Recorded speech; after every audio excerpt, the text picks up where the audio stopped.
And welcome to a brand new life, to a brand new day, all the way from the wastelands of California. My name is Michael, and I'm a mere figment of your imagination. I look forward to once again serve you those sounds of salvation. This is, in fact, a very different kind of show, a place where we don't feel so alone. Let us chase away the light no matter what you at home choose to believe. I do admire you for your curiosity. Live and direct right now, not on the TuneIn radio app, only on YouTube at the moment. For more information, please go to michaeldecon.com. Now, my guest this evening is Dr. Richard Allen Miller. Now, I feel we are running a few minutes late here, so I think it's only appropriate that we bring him right in. Let's do that now. Richard, are you there? Yes, yes, I am. Sorry. Amazing. How are you, Doctor? I'm good. Thank you for having me. Yeah, no problem. It's been quite some time since the What's last. that mean? How long ago has it been? It's been about a year now. Yeah. But so much has Good. happened. I can use the action. I can use the book sales. Word. And so much has happened since the last time we talked here. Yeah. Did you see the diary entry I just sent you? Of course. Take a look at that. That's a typical, each day I do some research so I can stay current and talk to people like you at any given moment on any topic. This one's on about the earth fence.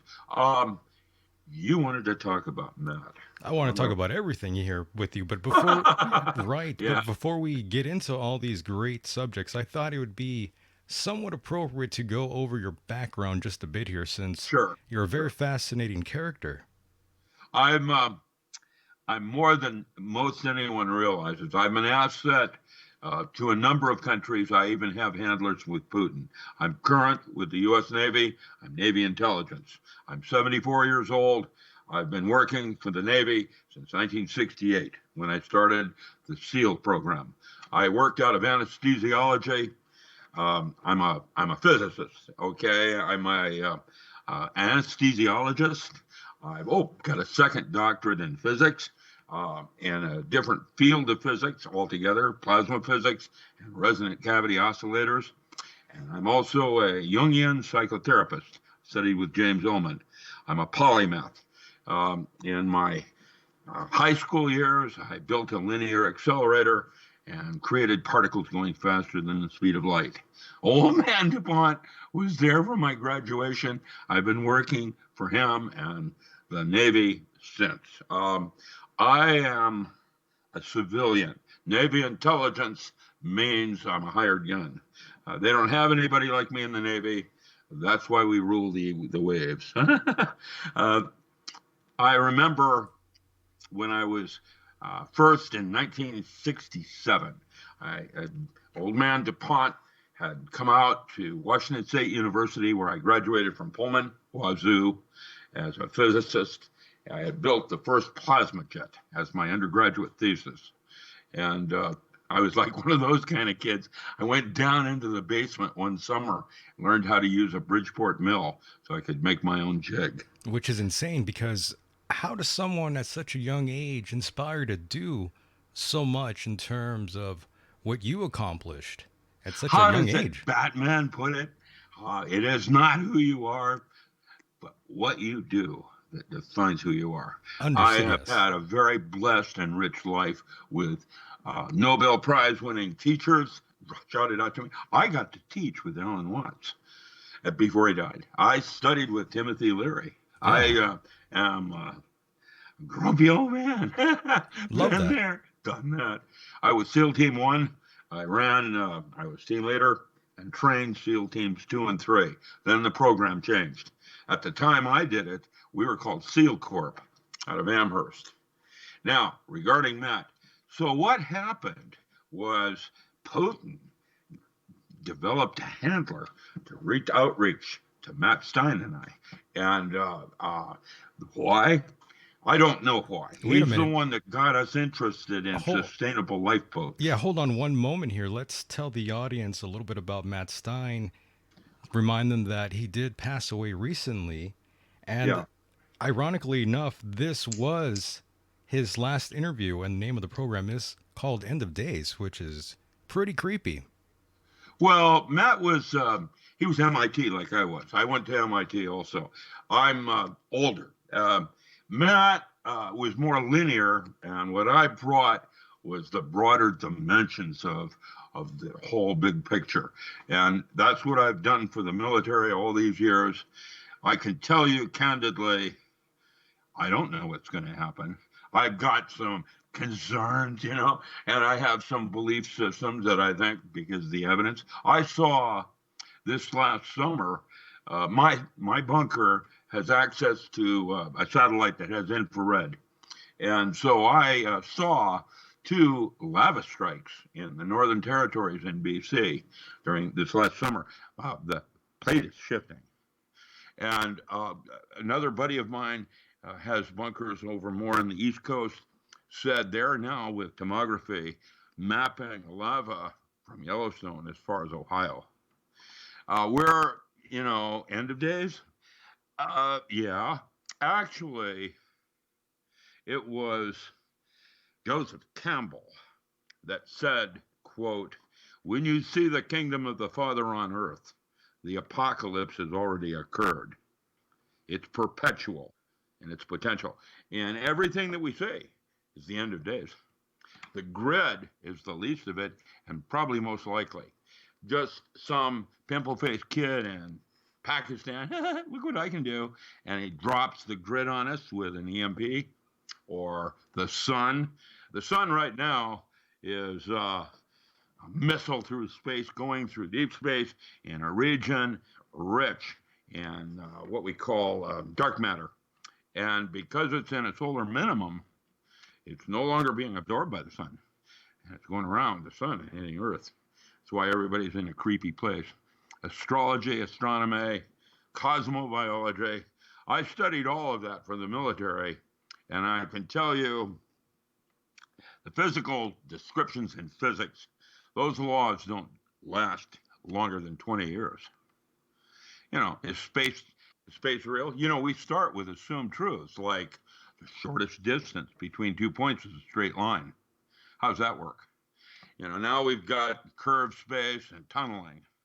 So it all changes every 20 years, trying to get a picture of what's really going on. And the bad news is it doesn't work that way. It's like when the good Reverend Jackson says, is that fence over there, is that white or brown? And the correct response is yes. You can't see the other side, so you have no clue. You can guess, oh, yeah, it's all the same color. Maybe not. So that's Or how that works. I did you, didn't I? I didn't mean to go into it that hard. I'm sorry. Are we good? What's going on? Do I hear you? I do not hear you. I no longer have sound.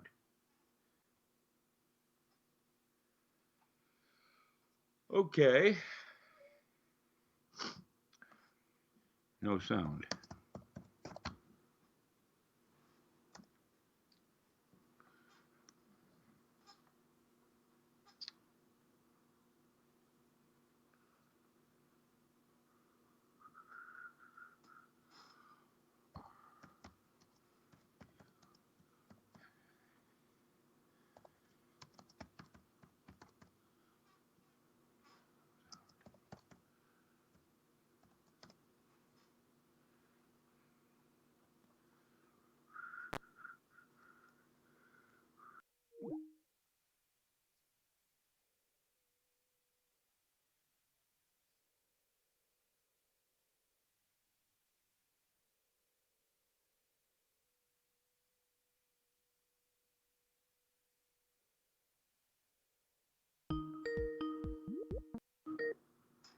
Hello? can you hear me now? Yes, I can. Absolutely. What I happened? I have no clue what happened. Okay, so welcome to my world. That was really No, no, no, no, no, no, that was no, really no, no. weird. It isn't like I'm a spook. What I am is a nerd. And there's a lot of people that want to know what I'm doing. And I try to remain as transparent as I possibly can. Encryption isn't going to work. And we have all kinds of Alabama ticks and turkey flies everywhere, wanting to mess it up, whether it's with intent, random.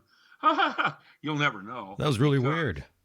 yeah, it's all of whatever you can imagine is Uh, going on. well, I had everything set just fine, and the audio cut off on Skype, and it restarted, and the sound started playing again, and the audio that gets fed through this program called Streamlabs, which is how YouTube, the live audience, can hear my voice right now. That feed, for some reason, was not working for a moment. Google AIs. Listen, man. That was weird as hell. The guy that owns that up in Abbotsford, the D-Wave technology, they had a seminar last month, and the owner of that came out and said that he was majorly concerned. You want to think about us being invaded by aliens? A good place to start is AIs. Yeah, that was really weird. Yeah, Really well, weird. there's all kinds of things going on. Who knows? It's probably an atmospheric. There is that also. What I was So, trying to what I was trying to tell you earlier before I got caught up here, I was trying to say one of the key vital features about you, Doctor, is that you're also a magician, which is something you don't really reveal too much. imagine that. Well, that's the new direction in physics. That is the study of altered states of consciousness as tools in a toolbox. And, I have seen in the studies I did for the military a woman rip a car door off to save her daughter in a flaming automobile. And the problem is, it's not adrenaline because adrenaline didn't make the bone in her body stronger than steel. So, how's that work? And that's where we're now realizing that there are different altered states where the laws of physics are different. And when you're here, your ability in guessing is 400 times over statistical inference. And when you're there, you can have the strength of 10 like a termite. Now, these states are gifts. And why the new directions in medicine are including pharmaceutical mushrooms. The idea of healing on a more spiritual level, and it proliferates down into the physical with, what is that called? Legerdemain. Now, so magic absolutely is the new direction in advanced physics. And magic is the art of changing consciousness at will. Oh yes. And what you need to do is map out all these different places. Once you map it out, you find out in this place over here, you can do this, and in this place over there, you can do that. Let me give you an example. Supposing you're angry, what are you going to do with that creepy emotion? Well, a good tool is to containerize it and wash a floor. You can clean a floor with anger better than anything else. And with that said, these are blessings in a toolbox. And the study, the new directions in physics, is how to determine where one starts and the other ends. They've talked about cosmic consciousness and different states of consciousness on ayahuasca, on using dimethyltryptamine. Lysergic acid amide is the neurotransmitter. It is aha when you connect one dot with another. Now imagine you can do that at will, which means connecting dots is arbitrary.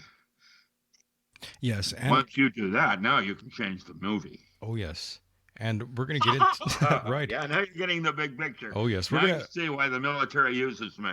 Oh I yeah. am like a lead scout. I'm not. I'm writing my book for you to write yours. This is an important concept I'm giving you right now. There is a difference between study and learn. You don't learn how to do something, you study it because then you integrate it and make it your own. And each one of us is unique in that regard. I agree, and I was going to tag that with just the fact that you do have a workbook, Power Tools for the 21st Century, that I thought was superb. It's a Well, great those are book. the 8 protocols to take a Navy diver, whatever, and turn him into a Superman. We didn't call them Supermen back then. That's a newer term that came in around the 90s when the Russians and the Army wanted to have goats that they stared at. But I'll tell you, it was Navy first. I was doing this in the early 70s at Stanford Research Institute, China Lake, and Argonne. And Livermore, you know, when you have JPL down there, I mean, that's Jack Parsons. I am the physicist that did not blow myself up. Right, and is this where you ran along with Timothy Leary in those Oh, days? no, that's a long story. Um, how that first happened was in 1964 when I was 20 years old and I was at Washington State University, undergraduate sophomore in physics. And Timothy Leary was part of a program at Harvard to determine whether or not giving LSD to a genius would change reality. And they had a list of them. That Jack Sarfati, there were a list of us. I was one of them. He came all the way out to Seattle, talked to my mom, then went to Pullman and did a little talk and all of that, and talked to Professor Riggins, my teacher, my lead. Never heard of it. And took me up to Deception Pass. I'm at Hurricane Ridge looking 2,000 feet down into the water. I'm blown out of my mind. This is 1964. No concept at all of ever getting high. And here I am. And he leaned over and he said, "Wouldn't it be neat to jump?" And what happened to me next is that I discovered Aldous Huxley's doors of perception all slamming shut in my mind. I didn't want to hear this. I didn't want to do that. And what I came to realize at that single moment was how vast more inner space is to outer space. And our millions of light years and thousands of galaxies and all the rest of it. Yes, The and mind is mhm. way more than any of us have any concept at all. And all of our wounds, that's what most of us come from, a place of wound. You know, like Georgie left me and I'm going to go commit suicide. I'm so far sad. You know, Yes. those wounds are tools that make you unique from me. And if you learn how to containerize those wounds, they now become tools in a toolbox where you can do something I can't. Understood. And one random question I had for you was the simple fact that Leary had his ashes sent to space. Would you ever do the same? I don't no. At the moment, and the moment just after death, just right at that very moment, your last breath out, there is a 5 gram weight loss in the body for everybody. What is that?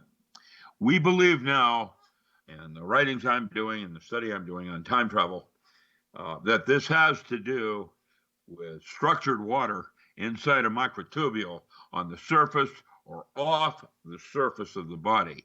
It's had many names in history. We'll call it chi. It's a microtubule that Hammer Off and others would talk about down out of Tucson.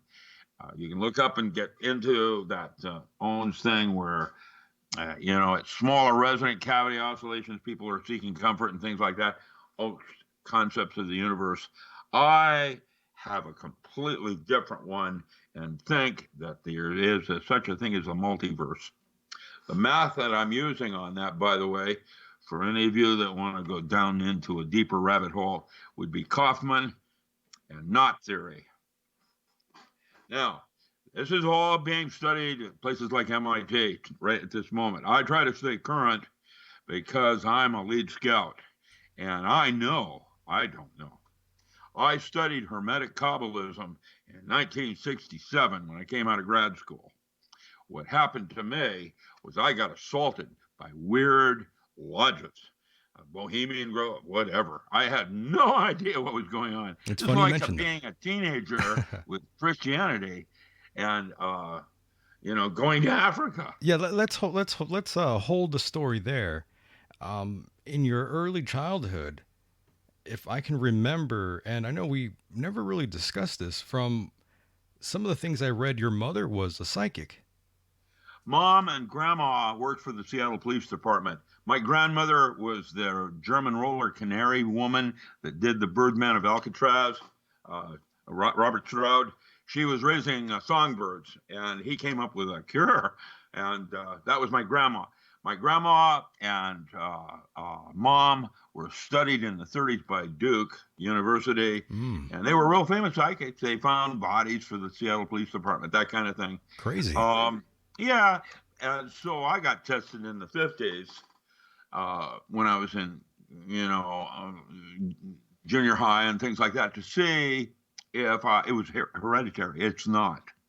What I tested very high, my sister did not. The study itself concluded that it was not hereditary. And the reason it's not is that we all have it, every single one of us. Right. And we are trained from birth to ignore it. Yeah, and by the way, do you have any recollection of anything that stuck out in your mind in terms of her psychic ability when you were just a toddler?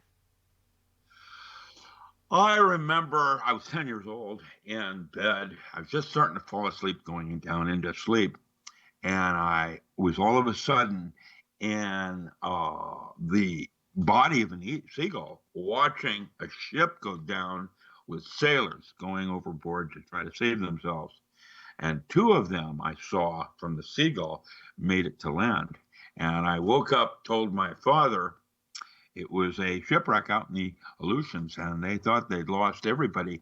And they discovered those two people just from my thing. I asked my dad, how's that work? And he said, well, it's like radio waves. You sit there and you get in a right state of consciousness, hypnagognic, going down in or out of sleep.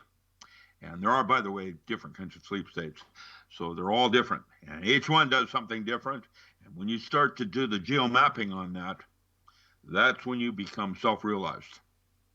And that's only halfway to God. Yes, and knowing all these things at such an early age, was religion something that was mentioned to you at all or pushed upon you by either mom, dad, or a Yeah. relative? Oh, okay. Yeah. My parents were atheists and they didn't believe in God. But what they did do Hmm. is they sent me to German catechism, Lutheran, Missouri Synod Lutheran, to armor me. And it served me well. Yeah, say age 16 when I got cornered by some minister trying to do ministries in Africa. Pushed me in a corner and started bullying me. And it was my foundation. I have now come to realize that there are probably as many religions as there are human beings. You go to church for fellowship, to reinforce a belief system. You try to find people around you that have a similar belief system. Belief systems turn out to be arbitrary. That was one of the protocols I trained SEALs, how to change a belief like you would a pair of clothing. You do not necessarily have to get rid of that belief, but, like Jesus Christ, whatever, because it's very comfortable. But it's absolutely arbitrary. If you'd been born in Afghanistan, you would not be a Christian. Well, of course not. Well, then there Definitely it is. not. And so then there it is. And so now that belief becomes a tool in a toolbox. And I'm going to remind you on the importance of worldviews, however, because a Buddhist can be a Christian, where a Christian cannot be a Buddhist. Worldviews open and close certain doors. I'm wondering But now how eventually you found your way into becoming a member of the OTO. Oh well, How'd that happen? I started with Otter, Tim Zell. Ah, Church of All Worlds, neo-pagan. yeah. And then I met Karl Wachowski at Llewellyn and got into Coven Camelot, Star of the North. And then I met Phyllis Seckler and Mildred Burlingame and Helen Parsons Smith.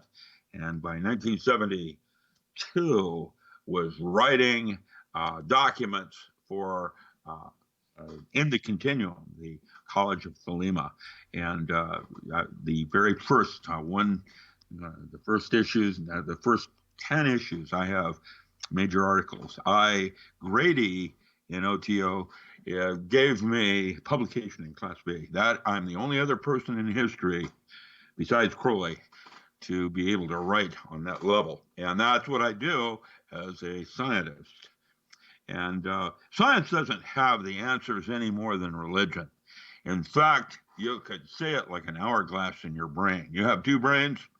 It's not bicameral. It's more like a cavitation, like an hourglass. You got religion and science, and you have Malcolm somewhere in the middle there. And the moment. It isn't this or that, it's something in between, and it's a collection of these two kinds of worlds, which are like a membrane, where a drop of water falls and hits a pool of water. When it goes into the pool, it pops back up. It is no longer a drop of water, it is a bubble, cavitation bubble. And this is how time works. And we're now understanding these concepts and how we might integrate them into the use of consciousness to change movies. That's what I'm writing about right now. I used to talk about controlling autonomic functions using biofeedback, heart rate, pulse, respiration for, interrogation, whatever. Now I am studying how to release specific neurotransmitters at will. You can do this. You can do the chill on your body, on that goes down and up and down your body. That chill is dimethyltryptamine along the spinal column. And if you do it correctly, Robert O. Becker and I did some papers on how to regenerate nerve tissue, the neural cavity. So your third eye, pineal gland, Oh, what all. yes. All of these things are tools that we are only just now realizing. Just tapping into. Yeah, they're gifts from God. It's fascinating because you did bring up uh, MIT, and I did have just a few things to mention with you about that. But before we jump into all that, there's so much to get into here with you. Before we jump into that subject here, but of course, Into the out of. into the We'll call abyss. that, yeah. Into the out of. Or into the out of. And of course, interesting enough, China landed on the far side of the moon, and as you know, they conducted experiments and they try to grow a con plant amongst other things, but they all died. And I kept thinking, if the Chinese only knew about you, Doctor, those Oh results no would be no no different. no! And that crashed spacecraft on the dark side of the moon. It's probably Buddhist. They talk about the Buddhist technology. I have watched Tibetan Buddhists use these big long horns. They whoa, and when they do like 13 of them in a certain specific geometry, they compress the air and it lifts stone using sound. Really? Find that on the internet. That's what I'm interested in. How to use our minds a little bit differently than we have been, where it's been mostly governed by fear. I'm with you on that one. Definitely with you on that I'm one. not advocating drugs. Drugs are a shortcut to grandma's house, which means there's big bad wolves, addiction, whatever. The distinction between addiction and a tool is a very fine line of gray. It really is. And now that you've mentioned that, of course, you were featured in High Times. That's something we always talk about once you're here, because I think that was an incredible article they did on you. And That was a long time ago. that was a long Growing time pot ago. on the moon. That's my first job. I was working with Lunar Base Alpha 1 with the Boeing company, growing pot under Art Pilgrim. He did all the hydroponic systems. Today, 45 years later, I'm working now with vertical aquaculture and LED lighting, working polyploid germplasm. Wild stuff. Well, elixir vitae. That's what Ming called it. Where are my weirdgens when I need them? There is something to be said about CBDs now over opiates. There is absolutely no question that we have better ways of doing things with chemistry. And I agree. opiates is a terrible uh, um, neurotransmitter. It is ecothalins and endorphins. Uh, how did they put it in Postcards from the Edge? Where are my endorphins when I need them? Oh, yes. Yeah, that was an excellent movie. That's what we're talking about for pain. Now they're discovering Tylenol is dangerous for children. Yeah, I always figured that that's probably not the healthiest thing to take, especially over Well, time. aspirin, acetylsalicylic acid can be found in aspen leaf and aspen bark. The distinctional difference between doing what we call targeted chemistries, which is German, like we're going to go for acetylsalicylic acid, we forget the buffers that are side chemistries in the same plant. That's why aspen leaf and aspen bark is what we call full spectrum. You get other chemistries that enhance or neutralize specifics with the human body. I find it interesting that you can find one of the more complex neurotransmitters, dimethyltryptamine, in the most commonest of plants. In a blade of grass, you could. Yeah, yeah. Well, Yeah. that's like a delivery system from God. Chemistry is a totally different level of mathematics.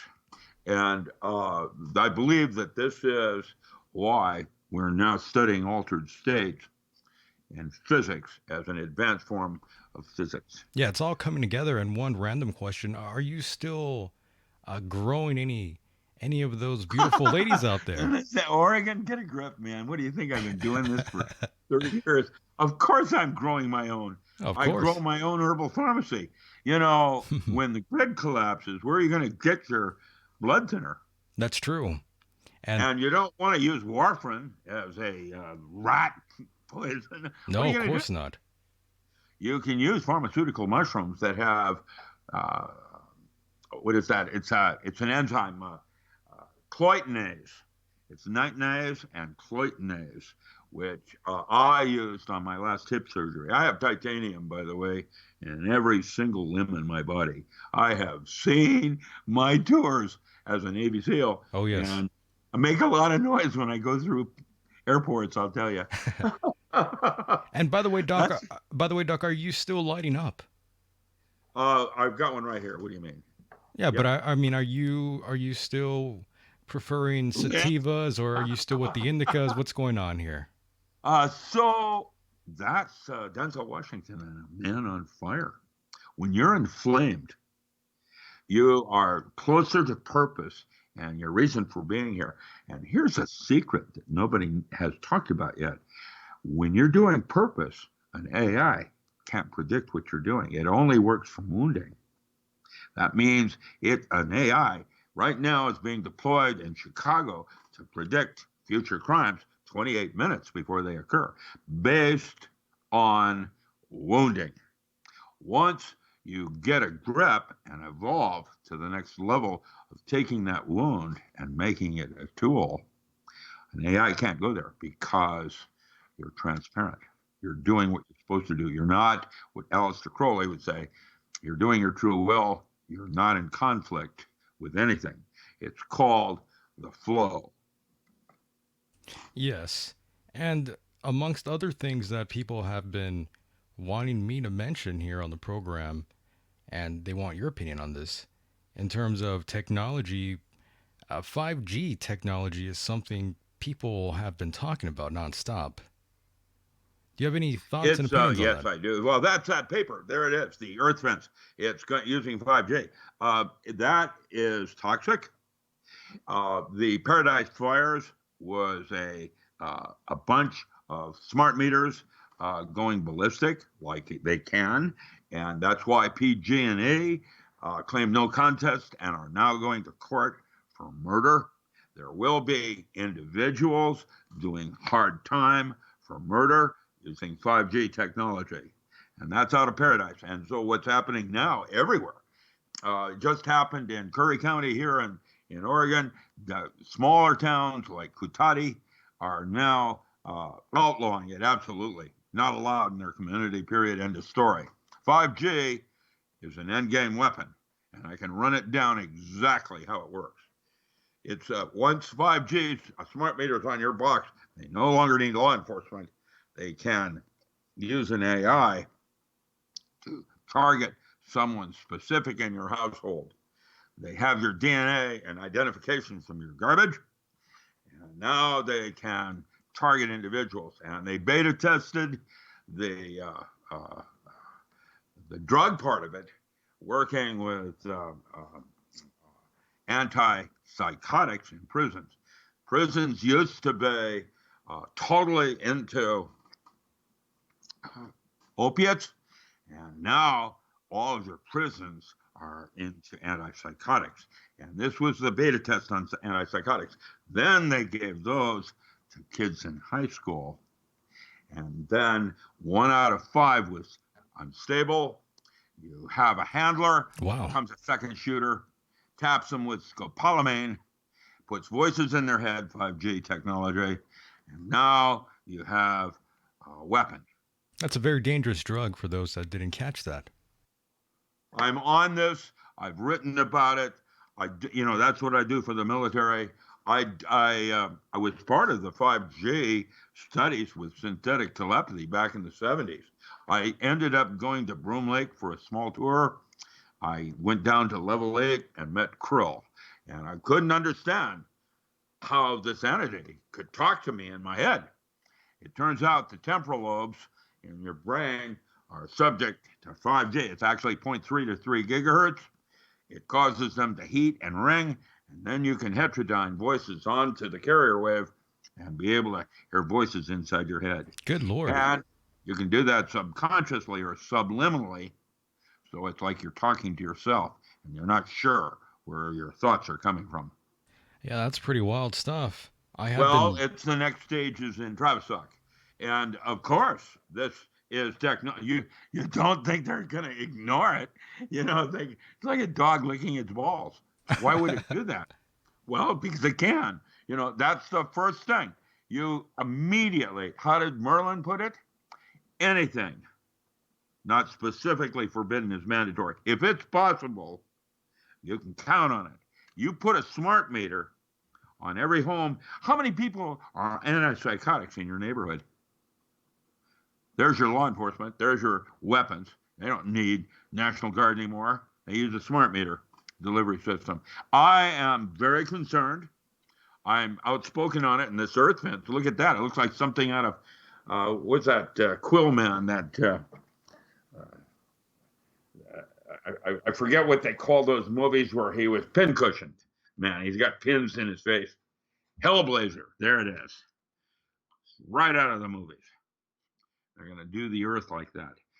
There's nobody. It seems like that. Right now, I don't bother using encryption with my level of entry because everything's hackable.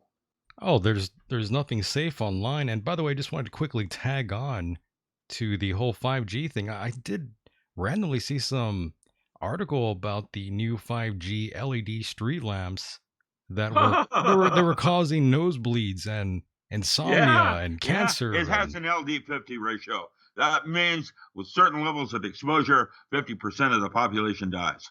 LD50, lethal dose 50. That's what LD50 means. And we were using that as a weapon back in the 70s. That's how the first Bush went in. Remember when the first Bush went into Iraq and there were 2 or 3 GIs standing out there with a weapon, and there was a big stock of weapons as the Syrians are coming out of the Iraq was coming out of the potholes. There'd be 200 or 300 of them. Mind control. That's called Commander Solo. And you can look that up on the internet. Commander Solo is a single aircraft that is the first ordnance deployed. And this technology has been around 30 years. It is well known. And Branch Davidians, they use horns, microwave for crowd dispersal. Oh yes, the Yeah. long range acoustic Yeah. Well, device. infrasound is a French weapon. That's where they set up standing waves on the heart. But, going into the microwave bandwidth is quantum mechanical. There's no screening. Yeah, that You shit can be can't. good. Yeah, that shit cannot be good for you. Well, Dr. Beale is the individual that does dosimetry studies on biological processes. When I was in anesthesiology, I built an aortic catheter. I used 10 megahertz as a Doppler transducer to shoot out in the catheter to determine the velocity of blood. I then used 28 megahertz as pulse echo off the aortic wall. And each organ in your body has a bandwidth of frequencies that it will respond to that are either opaque or transparent. And when it's opaque, there's reflection, there's biological amplification, and there is subsets of information being passed on. And you start understanding that level of communication in the body. That's how your gut works. It's like mycorrhiza in the soil. A mother tree knows there's a fire and it sends out a network through all series of resonant cavity oscillators, starting with viruses and mold, moving up into bacteria and small organisms, H. pylori, whatever. There's all these different things have a function in how you move into space and time, because their gut is outside space-time. Your upper brain, the one you associate with the mind, is there as a tool to make all your beliefs true. Works a logic thing down so that if you wouldn't have seen it, I wouldn't have seen it if I hadn't believed it. It all starts with your belief system, the shortest distance between 2 points. I can, for example, with just suggesting that space is curved, which it is, we have large arguments on that, using specific mathematics, I can prove the Earth's flat. It's not. It's actually both, just like the good Reverend Jackson. Is the fence white or brown? Correct answer, I said, is yes. It's all of it. Anything you could imagine in your mind's eye is true, and even more. Welcome to the 21st century. My goodness. And that's 5 space, sliders, timelines, mandala, all of it is open for play. Now, how do you navigate that kind of a universe? You need a reference point. That's why all systems of magic, starting with Dion Fortune, if anybody's going to get into this, the first book you read is Psychic Self-Defense. You're going to be dealing with critters and concepts that are chiggers. They'll dig into you, and there you go. Wounding. My latest writing, check this title out: The Magical and Ritual Use of Metaphor, Archetypal Gods in Daily Living. Each storyboard you have going, you and me, we probably each have 5 to 10 different things going on at the same time, complex. Right. And that, each one has an ending. Is that how you want the story to end? If you don't, changing that story is what is called path working. And that's how one navigates the worlds of magic. Yes, it's very, very fascinating. A lot of the stuff that you have been up to, Doctor, for all these years, really. Well, I'm a lead scout. There'll be chiggers and cow pies over there. But on those cow pies, there's some mushrooms growing too. Modern alchemist everything there. has a good, a bad, and an evil to it.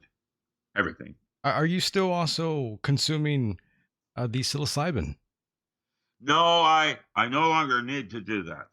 I did that in the early 70s when I wrote Magical Mushroom Handbook for High Times. Today, I'm working with pharmaceutical mushrooms. Right now, there's a brain mushroom, polyphorus. We've got turkey tail, uh, shiitake, matsutake, coming out right now. And the psilocybin around. That's So amazing. yeah. Yeah, the last time I took mushrooms was a couple years back. Not too They many years are back. basically, when you do that, you're performing an act of magic, and which means set and setting. And you need to be able to assimilate that in diary entry so that it wasn't just a waste of time. It actually was a tool that moves you from here to there. And most people don't get it. Leary said the Buddhists had 4 reasons for getting high, and only one was for recreation and escape. There are other reasons to explore these universes besides escape and recreation. Like I'm going to watch Travelers on Netflix and see what that's all about. Good Understood. luck. Yeah, the only times I've ever done it was for the name of science, and I've also ate them before doing this program. Actually, to be honest with you, That's interesting. but I didn't. That's I didn't need a high that's kind of dosage. risky. Who knows Well, what's going to happen? Mister Natural used to kick Susie Cream Cheese around in the books I read, Zap Comics. So it was a fun time. I collect comics, by the way, and I am now being billed at comic conventions as the real Doctor Strange. I can tell you, I am exploring it when I'm doing sustainable lifeboats in habitats. I'm getting it.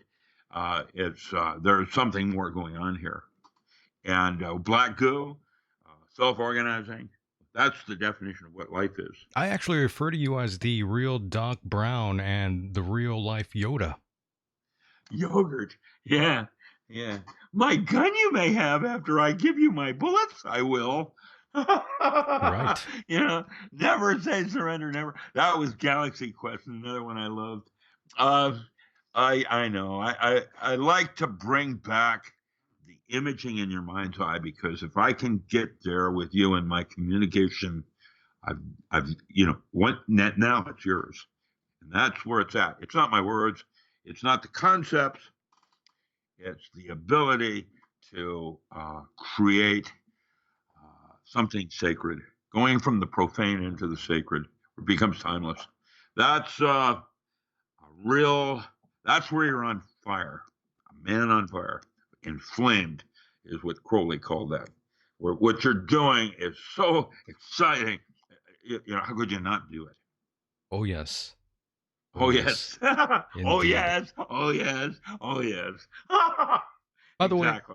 yeah. By the way, when before we even started the program, we mentioned Matt Stein, Yes. and his work always revolved around EMPs and when Yeah, technology he grid fails. down. Yeah, his was Hmm. the grid down situation. That is, Matt always felt that if we had a major EMP strike, it would be 3 years before we could replace the things.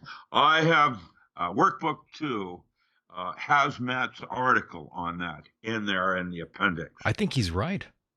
Well, yeah, Matt was Yeah, I think he's a right. really bright engineer. I mean, he's very, very smart. Really smart And guy. Yeah. his books are masterpieces on when technology fails, when disaster strikes. Matt's works are coupled with mine. What we started doing is putting these bunkers in every state. I'm now known as the Postman. I use Postman as one of my Gmail things, communicating using proton mail, just because I'm bringing the network to. I've got down in the one missile silo. There's an old Nike missile silo that we converted with about 12 families, and they have hydroponic gardens going all the way down, falling down into the missile silo, and then their garden is up on top on the surface. And then we go up into Sandpoint, Idaho, and by the way, that's in Arapahoe. And Vancouver Island. Vancouver Island has a group of Unity churches. They're a metaphysical church that goes on in all across Canada, and they have all their memberships now are putting in bunkers all through BC and Vancouver Island. I don't know how safe some of these places are because with the plate shifting, I think that everything from I-5 west is history. There's maps that you can look for on Future Map of America. The one the military, the Navy uses is Chet Snow. There are others, Scallion, others, Edgar Casey, others that have done what the future of the Americas. I'm concerned mostly now about the New Madrid fault line in the center of the United States. Don't remind me. I'm below sea level out here. There are 21 Daiichi-like GE reactors on that fault line, and they're all leaking. Yeah. It's a disaster. It's a disaster waiting to happen. And and of course, why the switching off. You know, the one in Hanford is leaking into the Columbia River. It's showing radiation in the fish all the way down to San Francisco in the tuna. They're pulling out. It's not from Fukushima. And 3 Mile Island was warning. Chernobyl. Indian Point is leaking in the Hudson down in Florida. They're all leaking now. Yeah, they're all leaking. And, look at a map on how many of them are on the East Coast right now. And if we go through another mini ice age, like we are in a sense, the day after tomorrow with a reboot, now, matchworks become extremely important. And you don't have to go backwards and do things the way Grandpa did. But here in Oregon, I have an airtight down in my basement. I have a 4-bedroom home, and I've got that cherry red, and it just heats the whole house up, and my heat bill is considerably less. There are things you can do. California, I'm very concerned. Me too. I think that what's about to happen is that the United States is going to give California to China, and in the next 4 years. It's possible. That's what Moonbeam, your governor, all of it is kind of creepy. And what happened to Paradise, they are not allowing anyone to go in there and rebuild. By the way, I just want to quickly remind everyone that there are perhaps 104 nuclear reactors in the U.S. So we have a problem. A disaster is just waiting to happen, like Chernobyl. Yeah, and we need to be addressing these issues, and we're not. What we're doing is distractions regarding money and yellow jackets and, whatever. There's a lot going on. There really is. It's really fascinating, not only in terms of the political spectrum, but just the environment as well. The last couple of days, I've been talking a lot about the environment. Well, we know that something's going to happen. How does it go? Buckle up. It's going to be a bumpy ride. Yeah. For reals, it really is going to be a bumpy ride. And so far in 2019, it's been a rough ride, I have to say. Nobody has any money. Nobody has the resources and wherewithal. And now, why would you want to go to Mexico? It's run by a bunch of bandits. Your possibility in Ecuador or wherever, going into another country, ugly American. Yeah, there's corruption all over the place. Well, my opinion, we got hijacked 2 presidents back. And Trump is a wild card that I support him in that he's a nationalist. I don't know what a Republican or a Democrat is anymore. I remember the look on my father's face when he realized he was no longer a Republican. And yet I haven't figured out of the 36 genders in the Democratic thing. The Democrats advocate violence. That's crazy. They never did that. They're different. It's more likely like globalists and nationalists. It's And really so unusual. I would like to run my home maritime law. You know, Yeah, there's a lot to say about everything that's going on around the world and here domestically as well. The country is divided, no doubt, and a lot of it rings back to what a Russian was saying. Dmitry, I'm forgetting his last name now, but he was supposed to come out here and do some work with NASA, but he canceled his trip out here because he said America was in a civil war. it's something else is going on with Agenda 21. Yes. Um, when the news reports anything, any of us, uh, how much is true? How much is speculation? How much is, embalming? Like when Las Vegas happened, uh, it was a gun running operation that went sideways, but then interest groups said, we have an opportunity. Oh, Let's get a body count up and we can go for another 6 miles. by the way, on that the was field. Dmitry Rogozin. Yes. That's yeah, the Russian politician or Roscosmos. So Russia Today news reporting is got shills in it just like Fox News does. Yeah, it's really And hard. It's really hard to determine who exactly is being honest and delivering the news accurately. Really, again, I say this every show, the but real truth is journalism, found inside yourself. You journalism want is to know dirty. what's going on? How do you feel about it? And that's where the truth is. And the thing is, it's different for each of us. And that's what it makes us the diversity of man is our choice. The concept of supposedly having free will. We don't have free will Well, uh, that's because well, that would mean we had full disclosure. We don't. right. It's just the fact that being an individual in the 21st century is looked down upon. Everybody wants you to be a part of a group, and no longer are you encouraged to be an individual. Yeah. Strange. Yeah, the idea that one size fits all. I've seen that nonsense in medicine.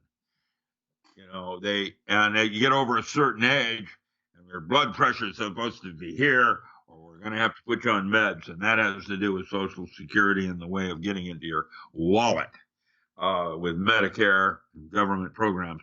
Nothing is real anymore. What you need to do is find individuals that have similar belief systems and goals that you do, and it will be those neighbors that save your life. And that, wherever you are, you start with your neighbors. And I know where I live, they're all criminals. They've all been doing marijuana before it was legal. They're all criminals. Well, what's a criminal? What's the difference between an addiction and a tool? The ability to use something like that. There are ways with breath control where your boxing becomes paranormal. That was one of the techniques I trained SEALs was breath control because you could make your movement appear as Tai Chi. In fact, you were doing Hungar. It's with your perception of time as an altered state. Yeah, that's a Buddhist All of these technique. different states are gifts. Right. That's you're utilizing a Buddhist technique there. Well, the Upanishads, they were before Buddhism, trust me, Hindu, whatever. The Upanishads, yes, Buddhist technology was pretty advanced. That's why they moved up into the Himalayas to be closer to God, as a metaphor. Isolation and using sex energy as a movement of taking psyche into matter. And the ability to do that where you could reach into consciousness and change the movie. That's where we're going as a civilization. And the bad news is we've been here before. We've been beyond this place, and the Clovis, which later became Hopi and the Inuit and all of that, they crawled out of a cave. And by the way, in terms of the article that you, well, I wouldn't say recently put out, but it's one that you did send me about the Mandela effect. Oh yes, yes. Yeah, tell That me is about the that. illusion of reality. That's 3 of 10 parts of chapter 7 It's a long of the article. non-local mind. It's a very long article, and you even mention Elon Musk here in this article. Well, that article is only 3 parts of 10 parts, and 10 parts is chapter 7, titled "Time Travel and the True Nature of Cavitation." Yes, and you I'm also, writing. Yes, I'm writing. yeah, I'm crazy. Yeah. some good writing actually. I A good have been article. doing that for a long, long time, organizing my thoughts with a unique way of saying it so that it was accessible in your mind's eye. And remember the distinction between study and learning something. You learn, you're not integrating. Integration is that you study something and then integrate it into your own program, make it yours. And that's what is where we're all going, learning how to study. Amazing. And of course, you do mention consciousness in this article as well. I thought we could perhaps talk a little bit about that now since we are Anywhere you on want the. to go, you bet. I'm good. Oh, Yes. yeah. Yeah, I'm just curious how you feel about consciousness, if you believe if it both exists in and outside of the body in real time. You know, my girlfriend lost her dog, and he, it's gone, he's dead. And yet, she will be in a kitchen and hear his dog tags as he walks by her. And when that happens, her brain goes into a specific hologram, which is a type of time travel where the dog is right there, right now, talking to her. When he died, she took his breath in. That's how you bond with yourself. That's how you have genetic memory. That's how the Dalai Lama does it. That's how the Golden Child did it. Has memory of past lives. It is a way of accessing the chi, which is just on the surface of the skin. We used to call it piranha. It's had many names. And that's another chapter in the non-local mind called the Omega Principle, the energy that patterns randomness. Amazing. Truly. And of course, Doctor, I'm curious what you think of the afterlife. This is something we've never really discussed too much here on the program in terms of Well, what you personally believe. Yeah. the Buddhists talk about it in the Bordeaux Thedal. The Bordeaux Thedal is a roadmap out back to the garden, like the Kabbalah is. It's laid out by the Buddhists, and they said at the moment of death, you're given one last choice. You are offered a tunnel of light with all your friends waving you to come on in, the water's fine, or the blue light, all encompassing. And the advanced souls want to no longer come back into the physical world. Time isn't real, it's a duration of consciousness. And so it's used as a linear measure in lesser dimension physics. And where we're going with string theory is that we're now tying knots with them and shifting the universe because of sheath and the way a plasma will not interfere with itself. And so you tie knots in space.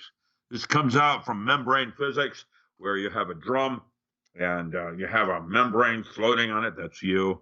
And I'm coming over from over there, and I'm floating as my own little membrane. As we intersect with each other, a third and fourth membrane are formed briefly. These are the different timelines that are created from the interface of one closed system, you, with me.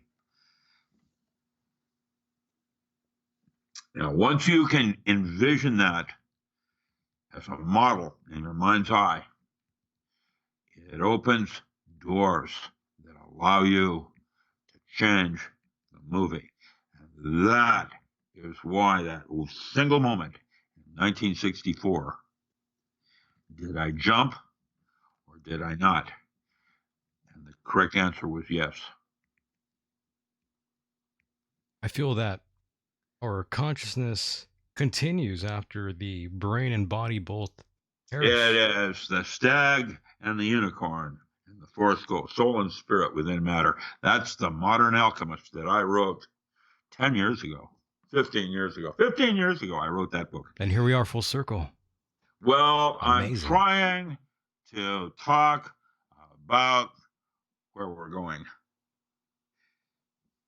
Yeah, that's what scares me the most because of AI and the way technology is really shaping up to be in terms of this technology that is already before us. Like MIT, they've developed all sorts of crazy things like using Wi-Fi to see through doors and this sort Oh, of. yeah, see-through technology. That's, And it's been yeah. developed for a long time. Yeah. There's all kinds of technology out there, even in the breakaway societies. There's other human forms. We did not originate on Earth. You know, the Mars and the asteroid belt have, I mean, do you think we're not already on Mars? I mean, I remember when that was why the second Bush went into Iraq. It wasn't because of oil, it was to go up into the northern part of Iraq and find the tunnels where the Yazidi have. The Yazidi is a religious band up in the northern part of Iraq that have these huge catacombs that go down over miles deep. And that's where they found one of the two stargates that is written in the sacred tradition of the Yazidi by Joseph Isaiah from the Vatican. There's that's why they call it a stargate. It is a wormhole type device, somewhat like they're trying to develop at CERN, rapid transit, moving to Fermi Labs in Chicago. And that is what the research is doing in that way. And then we have all these speculations where they're doing ceremonies on the platform. And yeah, probably. I was They're just going to kind of ask weird. you. I was just Yeah, going to ask you yeah, about CERN and yeah. portals and all that sort of thing, but we already know that they certainly do exist. But NASA calls them X points or electron diffusion regions, is what The they. bad news is that what comes out the other end is not you, but a clone. I was hoping you wouldn't say that. Well, hope was the last evil in Pandora's box. My goodness. That's the way that all works, man. So what exactly is being conducted at CERN, I in your can opinion? only imagine trying to create a God particle and, a tachyon-like form of transportation. I don't know. I don't know. I can speculate based on the physics. I can figure it out from textbooks that I would read and why they would want to do it this way over that way. Right. The Republican Party and their ritual uses of blood from children, I've studied this stuff to armor myself because I don't go there. I do what I do. I am the distinction of what ethics and morals. An ethical man knows not to cheat on his wife. A moral man won't. And so I have boundaries of what I will and will not do. And I try to retain truth to that. This is a process of self-discovery and trying to understand myself and what I would like to become. I'm a Satsang. I was initiated by Sharon Singh. I meditate. I go internal. I've been doing that since the 70s. Yeah, you're a Training my monk. mind. You're a monk, Well, basically. I'm whatever it is. Steve Gaskins. Steve Gaskins is the farm out of Tennessee. Originally taught at Berkeley in the 60s. He wrote a book called, before it was The Farm and Spiritual Midwifery, his wife. He wrote a book called Monday Night Class.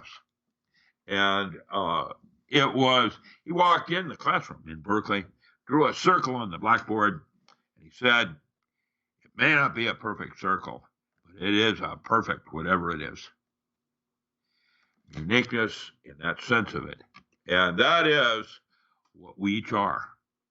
And so churches trying to have a similar belief, a similar value system, with monetary, whatever, it leads to systems that don't work. Capitalism, communism, they don't work that way. And that's because when I did some graduate work, I was at Cornell, and they had the Ithaca dollar. That was very cool. I wasn't going out of that region, so I would do, as a graduate student, I would do certain teaching, and they would pay me in Ithaca dollars, which allowed me to go anywhere in town to buy my food, my heat, my clothing, whatever I needed. Got spent in Ithaca, and when I was at Cornell. Now that system of barter worked, and is still in place as a thing for graduate students going to Cornell. I don't know how this is all going to play. I know that there's going to be some drama, and that what we have ahead of us is an opportunity.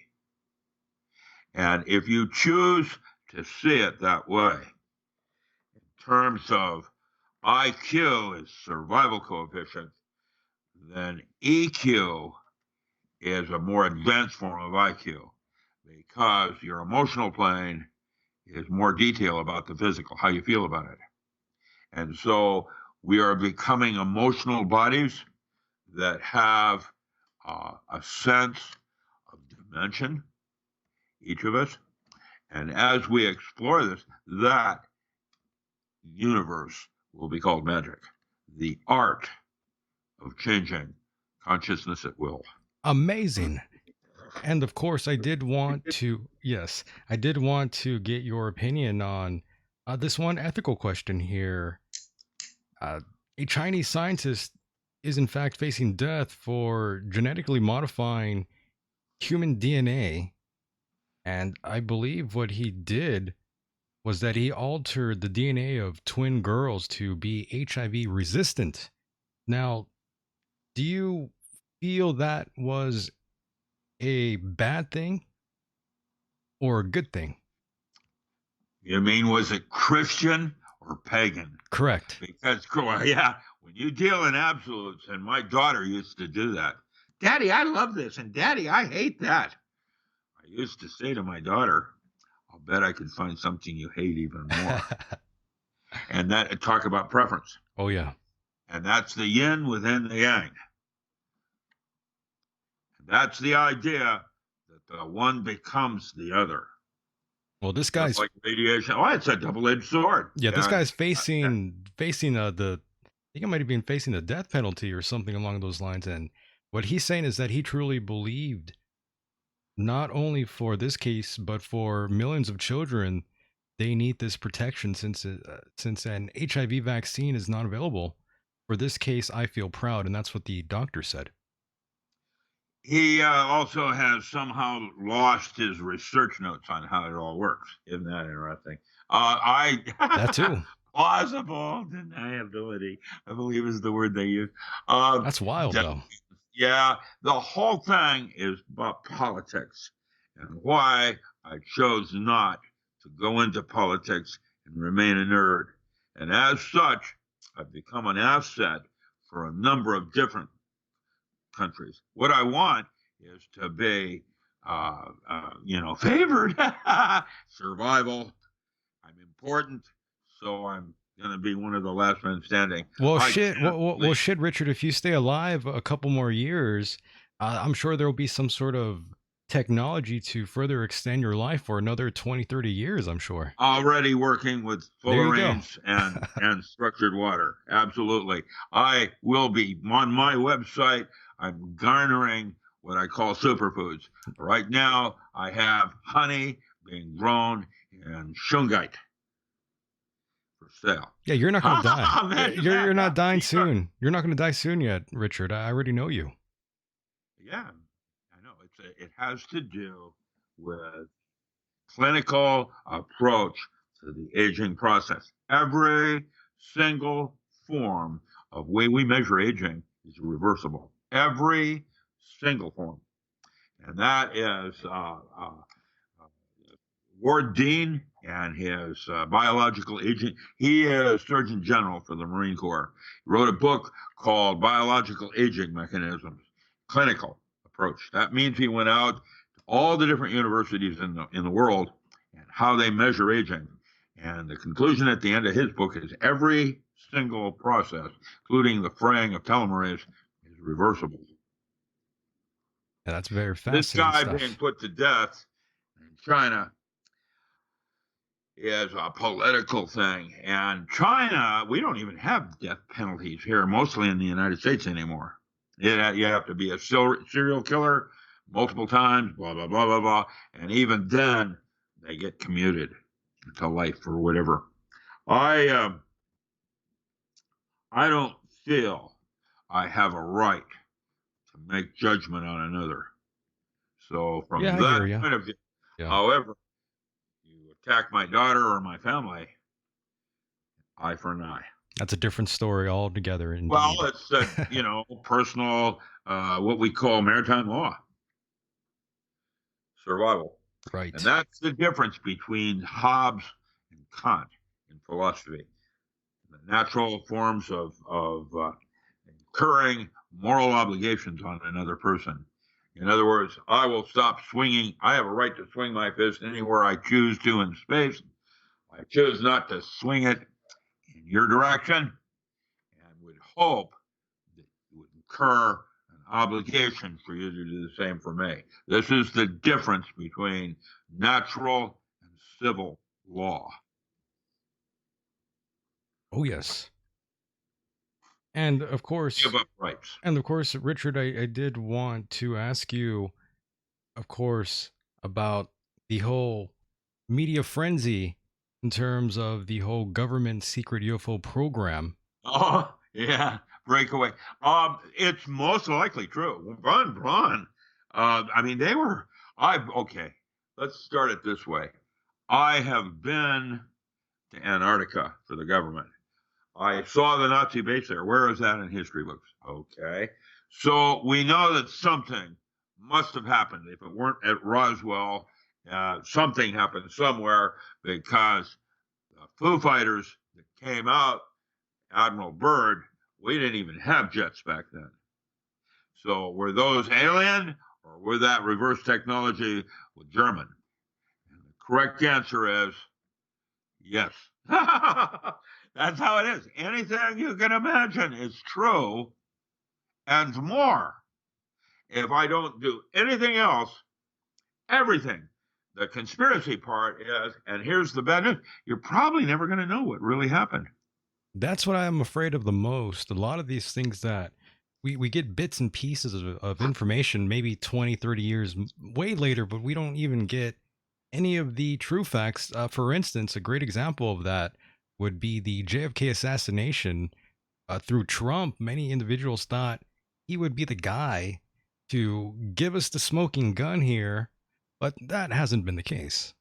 No. And the problem is it's so convoluted. And then you have the new series Travelers, where their AIs are sending people back in time to change history and the timelines.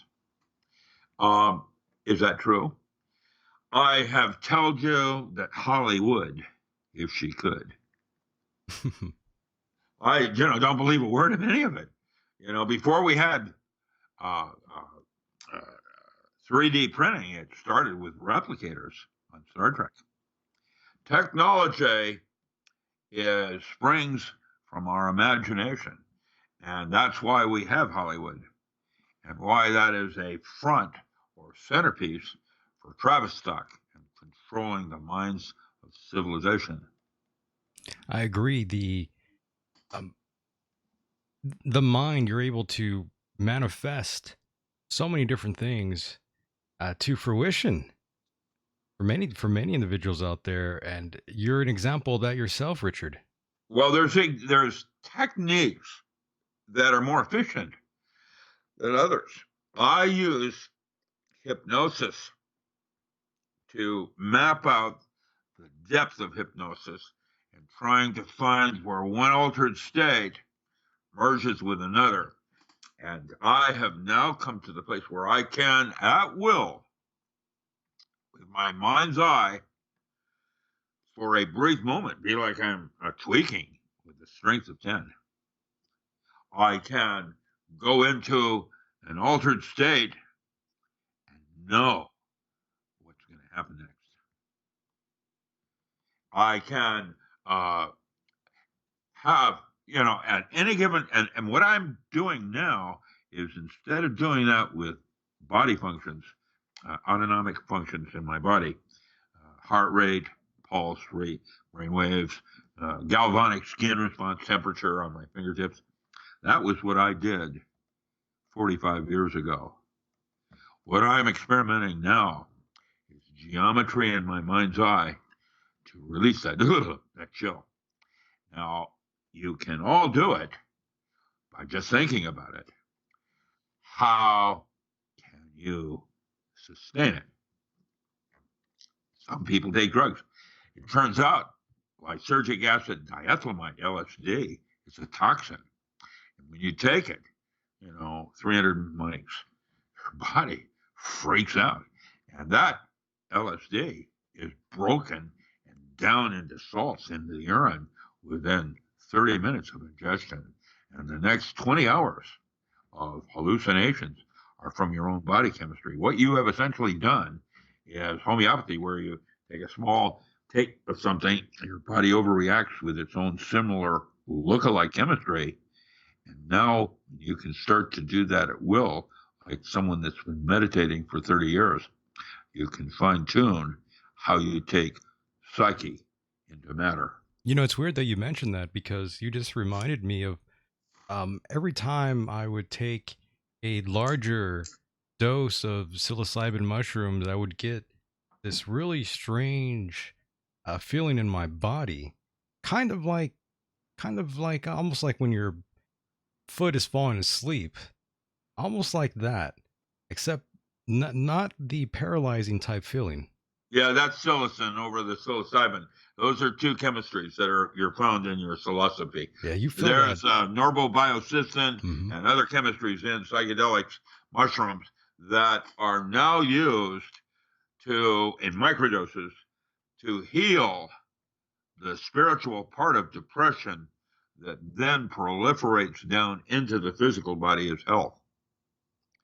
That's a number of people are writing on that right now. Neil Goldsmith, a friend of mine out of New York, he was editor of Omni magazine, and now he does the poetry science talks of New York City. Has written one, Psychedelic Medicine. I am realizing that this is the absolute new direction, to have that cup of coffee in the morning where you just rev up your engines. Oh Uh, yes. well, caffeine and theobromine and methylamine, and these are neurotransmitters that you can pull out of your body at will with your mind's eye. And that is magic. That really is. It's a very unusual property, the psilocybin mushroom. It's definitely not of this world. You ought to try thorn apple and that, tropine alkaloids with scopolamine, hydrostyamine, and atropine. Those are weird ones. Where That's can I their find mind control that? ones. Well, you take a kid that's on an antipsychotic and you tag him with scopolamine, and you have a weapon like in the Batman movie that'll open the door and shoot at random anything you aim it at. Now imagine a smart meter that can deliver that to a single individual inside the house, your sister rather than you. She's the one on antipsychotics, and they target her DNA and they tag her with scopolamine, and imagine how that's going to play. Right. That's where smart meters are going to go with 5G technology if we're not careful. My goodness. And of course, Doctor, I hate to take up too much of your time here. We are running out of time. That's fine. Yeah, That's no fine. problem. My Yeah, pleasure. yes. You're welcome to have me anytime you like. Yeah, no problem. And I do want to thank you so much for being a part of the program. If you have anything else to plug, please feel free to do so now. Okay, so I'm a starving artist, and I have a whole series of audiobooks on metaphysics. 11 years of courses I taught at Harvard, and they are chock full of rare manuscripts. These are the metaphysics 1 through 12. There are going to be 15 metaphysics audiobooks. Each one has probably 600 gigabyte of, some are a little smaller, of rare manuscripts I used when I taught metaphysics at Harvard. So you can do your own research, come up with your own conclusions. Metaphysics books are on sale. And then, of course, all my other works. I have 9-volume encyclopedia in alternative agriculture. I'm your MacGyver. And so I've got a whole bunch of books on how to make a living in the woods. You can find me at richardallenmiller.com. ALAN, richardallenmiller.com. Yeah, that's it. That's what I've got. Amazing. Thank you so much again for sharing your time with us all. And I'll talk to you again very shortly here, Doctor. You're welcome. Yeah, and I'd be happy to get into more explicit aspects of path working and how to use the tarot to determine what stories are going on and why you might want to change them. Amazing. No problem. We'll do that again. Part 2 here, my friend. Nice talking to you, sir. Right. Clockwise. Take care. Bye-bye. Bye-bye. And there he goes, ladies and gentlemen. That was Dr. Richard Allen Miller, and I believe we have another guest here. Darren, is that you, Darren? Another Miller. Yes, hello. Darren, how the hell are you, man? How the hell are you? I got on the phone. It sounded like you were talking to Brett Hoffman of Malevolent Creation, who recently passed away. Oh, no. A really good friend of mine, and it was like really bizarre because that guy sounded exactly like him. No shit. And I freaked out for a second. I thought it was some kind of pranker. Oh, wow. Richard Allen Miller sounded exactly like Brett Hoffman, and it just freaked me out. But anyways, I'm gonna look that up. How you doing? Was he from Buffalo? He's actually from Oregon. What Morgan? What? No, Oregon. Oh, Oregon. Oregon, right? Oh, okay. That's where he's currently at now. And for those that don't know, I am talking to a Deron Miller here, who of course was the guitarist and of course vocalist for CKY. Yes. And now, of course, you're playing 97 to 2011. Word. And now you, of course, are in the band 96 Bitter Beans. Yes, I am. I'm still in all my other bands, too. I have World Under Blood and Foreign Objects. Even Aches and Pains, my childhood band. Really? It was a joke band me and my friend used to do on the weekends just to kill time and be productive, I guess. It's pretty wild, though, having you here. I wasn't quite prepared that you were going to be on here tonight. I know. We had scheduled it, and what happened was is not only did I mistake it for a different interview, I've never done so many interviews in my life, even when I was on Island Records. And it's so cool to be able to talk to so many different people through the internet, doing podcasts and stuff on YouTube and all that stuff. It's great. Sure. You can't shut me up. No, that's good. Yeah, I mean, I like to talk and talk about anything, so it's just it's a pleasure to be on here. Yeah, thank you so much Thanks. for hanging out here. And I gotta say, My man, pleasure. yeah, man, I gotta say, I of course, like many other kids out there, growing up who were into skateboarding and all that sort of thing, your Hmm. band. I grew up listening to your band, so it's kind of freaky talking to you in a good way. Well, I think you'll get over that pretty quick. Oh well, I, yeah, I'm not very intimidating. I'm not that kind of person. yeah. I was gonna say, yeah, you're not There will be intimidating a at all. quiz though. There will be a quiz later on though. Oh shit. But no, it's I I'm just like you. I'm a fan of music, and I grew up listening to other people, and the cool thing was the advantage of being in a band that was successful was that I got to meet a lot of my idols as well and become friends with them. So it was cool. They always say don't meet your idols, and in some cases that was true, but I mean, for the most part, like everybody that I admired growing up, when I met them, and we usually ended up going on tour, hanging out, working together, whatever. And that's part of the reward of being who I am. I just got to do all those things. Still doing them.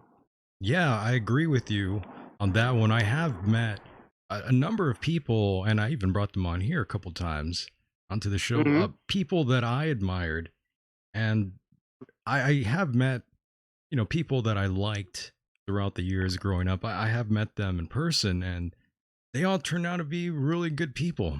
And Hmm. they weren't just being nice to me because I was a fan or whatever. They were Right. genuine. Yeah, they were genuinely very cool. Yeah. I think that artist with any kind of intelligence knows that when you're speaking to a fan, um, it should be natural that there's, an instant relationship that could be going on because you're both interested in the same thing and you have a lot in common right off the bat. So I think that artists that put themselves above their fans are in it for the wrong reason, and maybe their heart isn't really in what they do. But I love to talk about what I do, and I love to talk about what other people do. So Sure. it's just like, why not? It's I really can't name any names of people that I wish I hadn't met.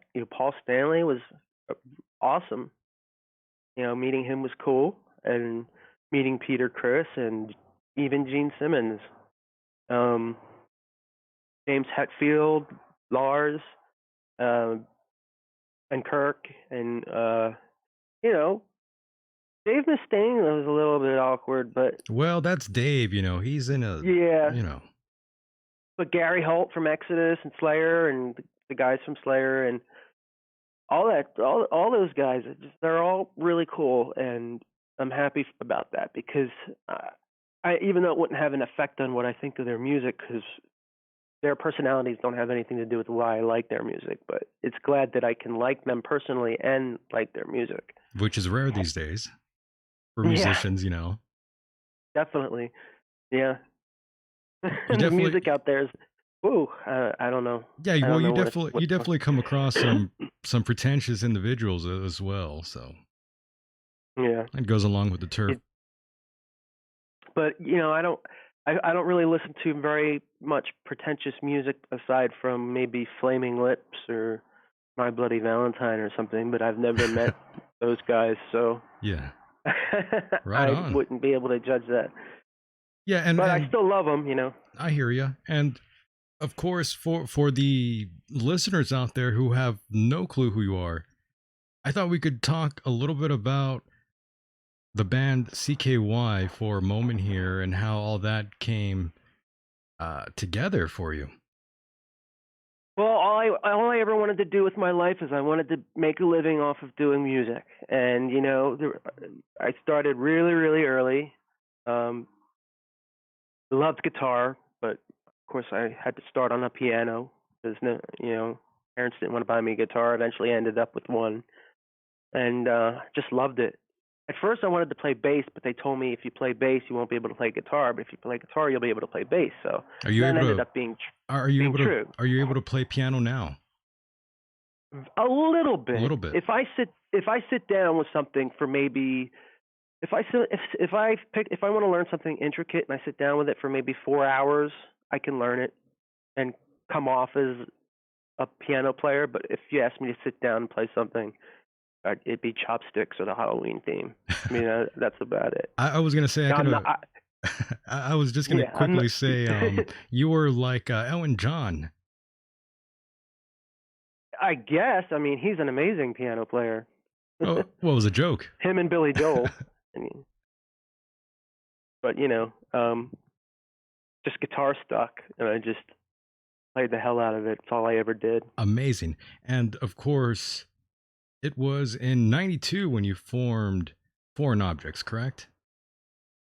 Well, I moved to the Philly suburbs, Westchester, Pennsylvania, in 1991, and I met up with a group of guys that played, and we started a band called This End Up, and I was the guitar player, and our singer quit or got fired, and we couldn't find anybody else, so I took a shot at it, and I wasn't really secure as a vocalist, but the band seemed to think otherwise, so that was encouraging. So I just, I started to sing more, and it took a lot of years for me to get the hang of singing. Yeah, I always practiced alone, playing guitar and singing at the same time, but I started to take it seriously when I really wanted to develop it, because a lot of people were saying that I wasn't a singer at all. I wasn't a good singer. So I worked at it until I was pleased with it, which took a long time. And that's my thing now. I'm a vocalist, guitar player. Couldn't imagine being otherwise. I also play drums now too, so Hey, I you're could all over the probably, place. yeah. I mean, I could probably get in the studio and do a solo album one day and do everything myself. But they say if you want something done right, do it yourself. But I still enjoy playing with other people and recording with other people. So we'll see. Yeah, very nice. And of course, now you currently live out here in California, right? Yeah, I've lived in Los Angeles since 2001. Around April, I left Philadelphia for good. Yeah. Just things weren't going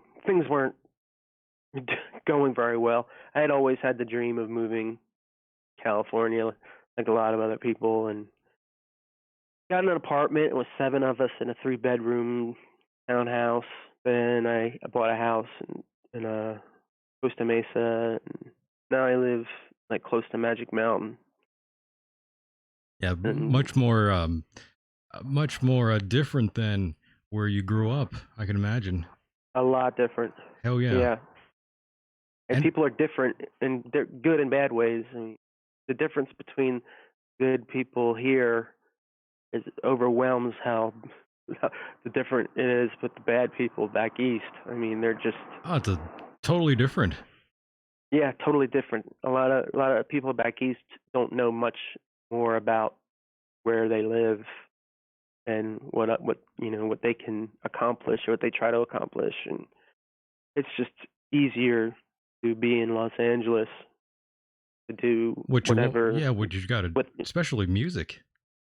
artistic or any kind of arts. New York and Los Angeles it's cliche, but some people come here and they're gone in 2 months. Some people come here and try to stick it out, end up staying anyway. It's definitely much more comfortable. I feel more like I belong in California, even though I have some East Coast mentality and attitude. But I genuinely, most of the people that I know out here are from the East Coast anyway, so it kind of cancels itself out a bit. Yeah, man. And of course, you definitely came from such a small town. And I can imagine, Yeah. I wonder if any of that helped you create some of the songs you've made in CKY. If it wasn't for that, that small hometown type of environment, is what I'm trying Well, to say. it was more to do with the music that was spinning in our house. Like my mom had all these records, and even my dad had a little bit of interest in bizarre stuff like Maynard Ferguson and uh, what's that guy's name? I can't remember. Like Billy Joel and ABBA and Carly Simon and the Beatles and Barry Manilow and stuff like that, and then Kiss, Right. and it every band would lead to another. I was so fascinated to find new things, and I just my style is pretty much um, just making the best use of all of the best elements of what I was inspired by. So For sure. a lot of people found that very original, so I continue to do it, and it's a style that I work with still to this day. Yeah, definitely. And going back to your early roots and how you sort of brought this band together here. Who hmm exactly was it in the band? Well, the band members you had for CKY. Who was it exactly that you met first? That you I you met thought. Jess. Mhm. I met Jess in a math class, and I was in another band that we were getting really good, but we were kind of unable to progress past the point of our thrash metal style. And thrash at that time was marketably going out of phase. It was done, So um, I wanted to try doing something original. So I found that Jess was a drummer. He was 16 and I was 18. We started to rehearse, and then we did a bunch of demos, some good, some bad, and then ended up at a studio where we found our guitar player, and then from there on, it was just a recycling of bass players live. We usually just did the bass in the studio ourselves, but live we just had it was in and out bass players. Some would come back, some would leave, and For come back sure. again, and Yeah. and now I'm working with all new guys that I met through other people that had a lot of respect for, and still working with. I'm going to be working with Matt Janitis, who was in CKY at a point, and Rob Valino Murray was his nickname. we're trying to get together to have everybody involved. So Very it's cool. cool. Yeah. So 96 Bitter Beings is like an entity that'll do music and hopefully TV shows and movie scores and all that stuff. There's no limits. Nice. Yeah, man. I really do hope the best for this new project. And just to put this to rest here, the early years. Mm-hmm. I could just imagine once all of this was, first starting to heat up, and then of course the TV show Jackass came Mm-hmm. around, and not to mention the early versions of Jackass, CKY, and of that nature. I'm sure that totally helped CKY really, get a lot more popular. And I'm just wondering, how was that for you? And becoming Well, sort we of like we started this famous sort of guy in a way. well we started CKY, the band, and then decided to call the movies that, and then um, they became very successful. People started trading them and buying them, and it's before YouTube and where the internet Way before, yeah. was. It was not before the internet, but before the internet was everything to everybody. Sure. You know, So it was not a very quick process. It wasn't overnight, but a lot of bands. Well, the funny thing is that a lot of bands, a lot of people call us the Jackass band, but a lot of bands were on Jackass that just didn't stick. Yeah. And for some reason, our music on Jackass stuck, and people felt really comfortable, and they enjoyed hearing that style of music with what was they were watching. Yeah, your band was And then basically the theme for that. yeah, Yeah. Yeah, there was a theme song in the beginning. I don't remember who did it, but that was the theme song, and then our songs would come in. But it was usually a lot of Jackass episodes were just clips from the CKY videos, and then Right. later on they did new material.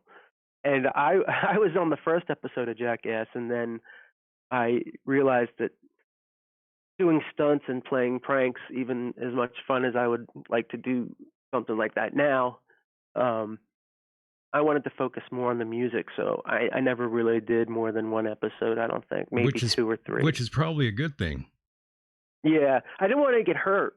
I didn't want. I don't like getting hurt. No I shit, mean, yeah. I end up hurting myself all the time. I burn myself at least once a week very badly. I'll smash my finger into something once a week very badly, You sound but like me. I didn't. I didn't want to break an arm or something and not be able to play. So, I bowed out No, I hear you, of man. that. I would have done the same. I would have done the same. And of course, I have to say, if anyone had friends growing up who were skaters and all that, I myself wasn't really a good skateboarder, but a lot of my friends were, and Hmm. they're the Just one, like me. yeah, just like you. And I was they, not a skateboarder. I actually rode more of a bike. I was more into the whole Yeah. BMX thing, to be honest with you. Yeah, I had my GT Performer. Same here. I used to ride down hills that were so steep I was like pretty much just falling off a cliff on my bike. The good old days. Yeah. Yeah. Yeah, before they built neighborhoods on every piece of dirt, dry, mountainous land, we used to take our bikes and go through all these trails that people had made, and they were dangerous, and Hell yeah. luckily I fell off my bike many times, but at one point I put the kickstand down and I never really rode again. But Wise. my son has skateboarded. He actually is getting pretty good, and he's a lot better than me. I can't even stand on one. I just feel like it's gonna slip out from under me and I'm gonna break my back. Yeah, that's how I am But now. And the thing is, if anyone had friends who were skaters, a lot of them were into various skateboard videos, and that's basically how I discovered your band mhm. because of Yeah. these kids. They were all into your band, so that's sort And of. Mhm. once MTV got caught, MTV found us and melded us together with the guys from the West Coast, like Knoxville and Steve-O and Wee Man and all those guys, It was and they over. combined us. They combined us all into that show, and we became the first unsigned band to have a video on heavy rotation on MTV. And then, of course, it didn't take long before Island Records was like, "Hey, come on over here," That's and how we it did. goes. Yeah. It God was, damn. it was a different time. It's not something that could have happened now. So I'm really proud to have been old enough or young enough to catch the tail end of a really cool part of the music industry. Going to a Yeah. store and buying your CD and your own CD in a record store was just so awesome. You're right, It's though, just man. it's The internet killed nothing all of compares that. to that. Yeah, the internet Yeah, just it killed did. record sales tremendously. It killed it. It killed it, man. It killed it. Makes it very hard for anyone that's not a pop star that does something else or is known for something else. Whether it's usually really really pretty girls that dress in very expensive clothes Very little that clothes. have very expensive little clothes. Yeah, $50,000 G strings. So, And so Darren, are you gonna put out a mixtape? To get with, today's current music. no, I have enough kids for that. Kids play the latest music, so I've heard it, and Right. it's just when I thought it couldn't get worse. Oh my. It's bad. There's no more And good rock bands anymore. It's so sad. it's sad. I know. I mean, maybe there are, but just No, like they're out there. They're out there playing. It's they're just out there. yeah, They're just hard to find. hard to It's find. because very little time and money is put into the promotion of rock and metal. One of the And one of the people in the chat room, they said K-pop is the future. How do you feel about that? K-pop. Is that That's what is that? I know J-pop. that's the J-pop's Korean. Japanese. Yeah, this is like Korean. Yeah. right. Well, I mean, it's fine for a certain amount of people, but what really frustrates me is that I think that teenage boys that are into aggressive things might find an outlet, or they might find rock and metal soothing, and they don't know about it. It's very interesting. They might know about Metallica, but a lot of kids don't know much more about music other than what comes on when you turn on a music YouTube station or something, or wherever they hear their music. Radio, MTV. So, yeah. And I don't even know if MTV even plays music anymore. But in radio, I mean, radio is, when I hear on the radio, is like 80s and stuff like that. But I don't hear, oh, here's a new single from this rock band. Yeah, that's gone away. It's sad. It's very difficult. But I always have my my ambitions, and I want to try to find to reinvent this thing, at least help reinvent it. It comes in cycles, I think. Yeah, history repeats itself. I think that there's going to be a rock band that makes rock and metal the thing again, and more of us will get rediscovered and re-promoted. And well, that's what I'm hoping. Yeah, that's what I'm hoping the record labels can do. They could turn this around, but I'm not even sure what exactly they could do. Well, record labels thought that streaming and piracy was going to be good for record sales, but it ended up being the opposite. And now you couldn't get any major label to touch rock with a 10-foot pole. They will not sign rock bands. They're just letting the ones that they have on their label now just die out so they can drop them and find some new solo artist who's never sung a note in their life. It's sad, but what can you do about it? You gotta roll on. You gotta keep pushing on. So that's what I do. I can't do anything else. This is all I do. So yeah, and you're a damn good musician, though. And thank you. Yeah, and man. If I'm the only one listening to my stuff, so be it. But I'm still gonna be doing it, But the response to our new record has been overwhelming. I mean, it's just definitely, out of anything that I've ever done, it's the most well critically received record from my following. So I'm so happy to read some of the things that people are saying about this record, and I'm excited to see what they say about the next one, because the next one's already done, and in my opinion, it's different from the other one, but I think they're going to find it even more in the vein of what I used to do and what I'm going to be doing in the future. Yes, and again, just to put this to rest here, you left CKY. Mm-hmm. Tell me about that. What was the final decision to do that? It wasn't a final decision. It was just like the tire ran out of air. It had had a pinhole in it. It was like slowly.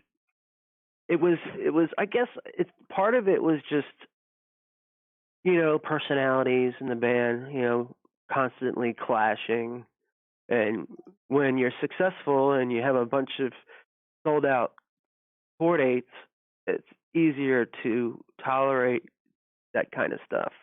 But then when it becomes clear to me that anything I'm doing isn't going to get more successful than it is, I tend to want to start a new thing. It goes with anything. If I'm painting a picture and I realize that I've screwed it up and it's not going to get any better, rather than sit there and try to fix it, I might tear it up and start a new page, And that's just the way I am. I don't like to be at the top going down. I like to be at the bottom going up. So no, I get that. You get a better chance of, it's like when your time is up. We had an amazing run. It was 12 years of just constant touring and hilarious stories and absurd things happen. I have stories for years. I have memories for years that will always make me laugh. And I have some things that could make me angry if I think about them too long. But, it just got to the point where it was like I had started a family, and which was something that I wanted to do because I had to stop being the only person in my life that I cared about, you know, because I would have been dead by now. If I was the only person that I cared about, I'd be dead. Because having a family, you put more time into other people because they're your family. And, I raised my kids while putting out records, and now I'm ready to make music a full-time thing again. I hear you. So basically, it was just a time issue. The writing was The on the club wall. started to empty out. The Yeah. shows were getting empty. The enthusiasm from the business was they were turning their backs. We the last record that I put out with them was on a really chintzy label that I never even saw a dime from.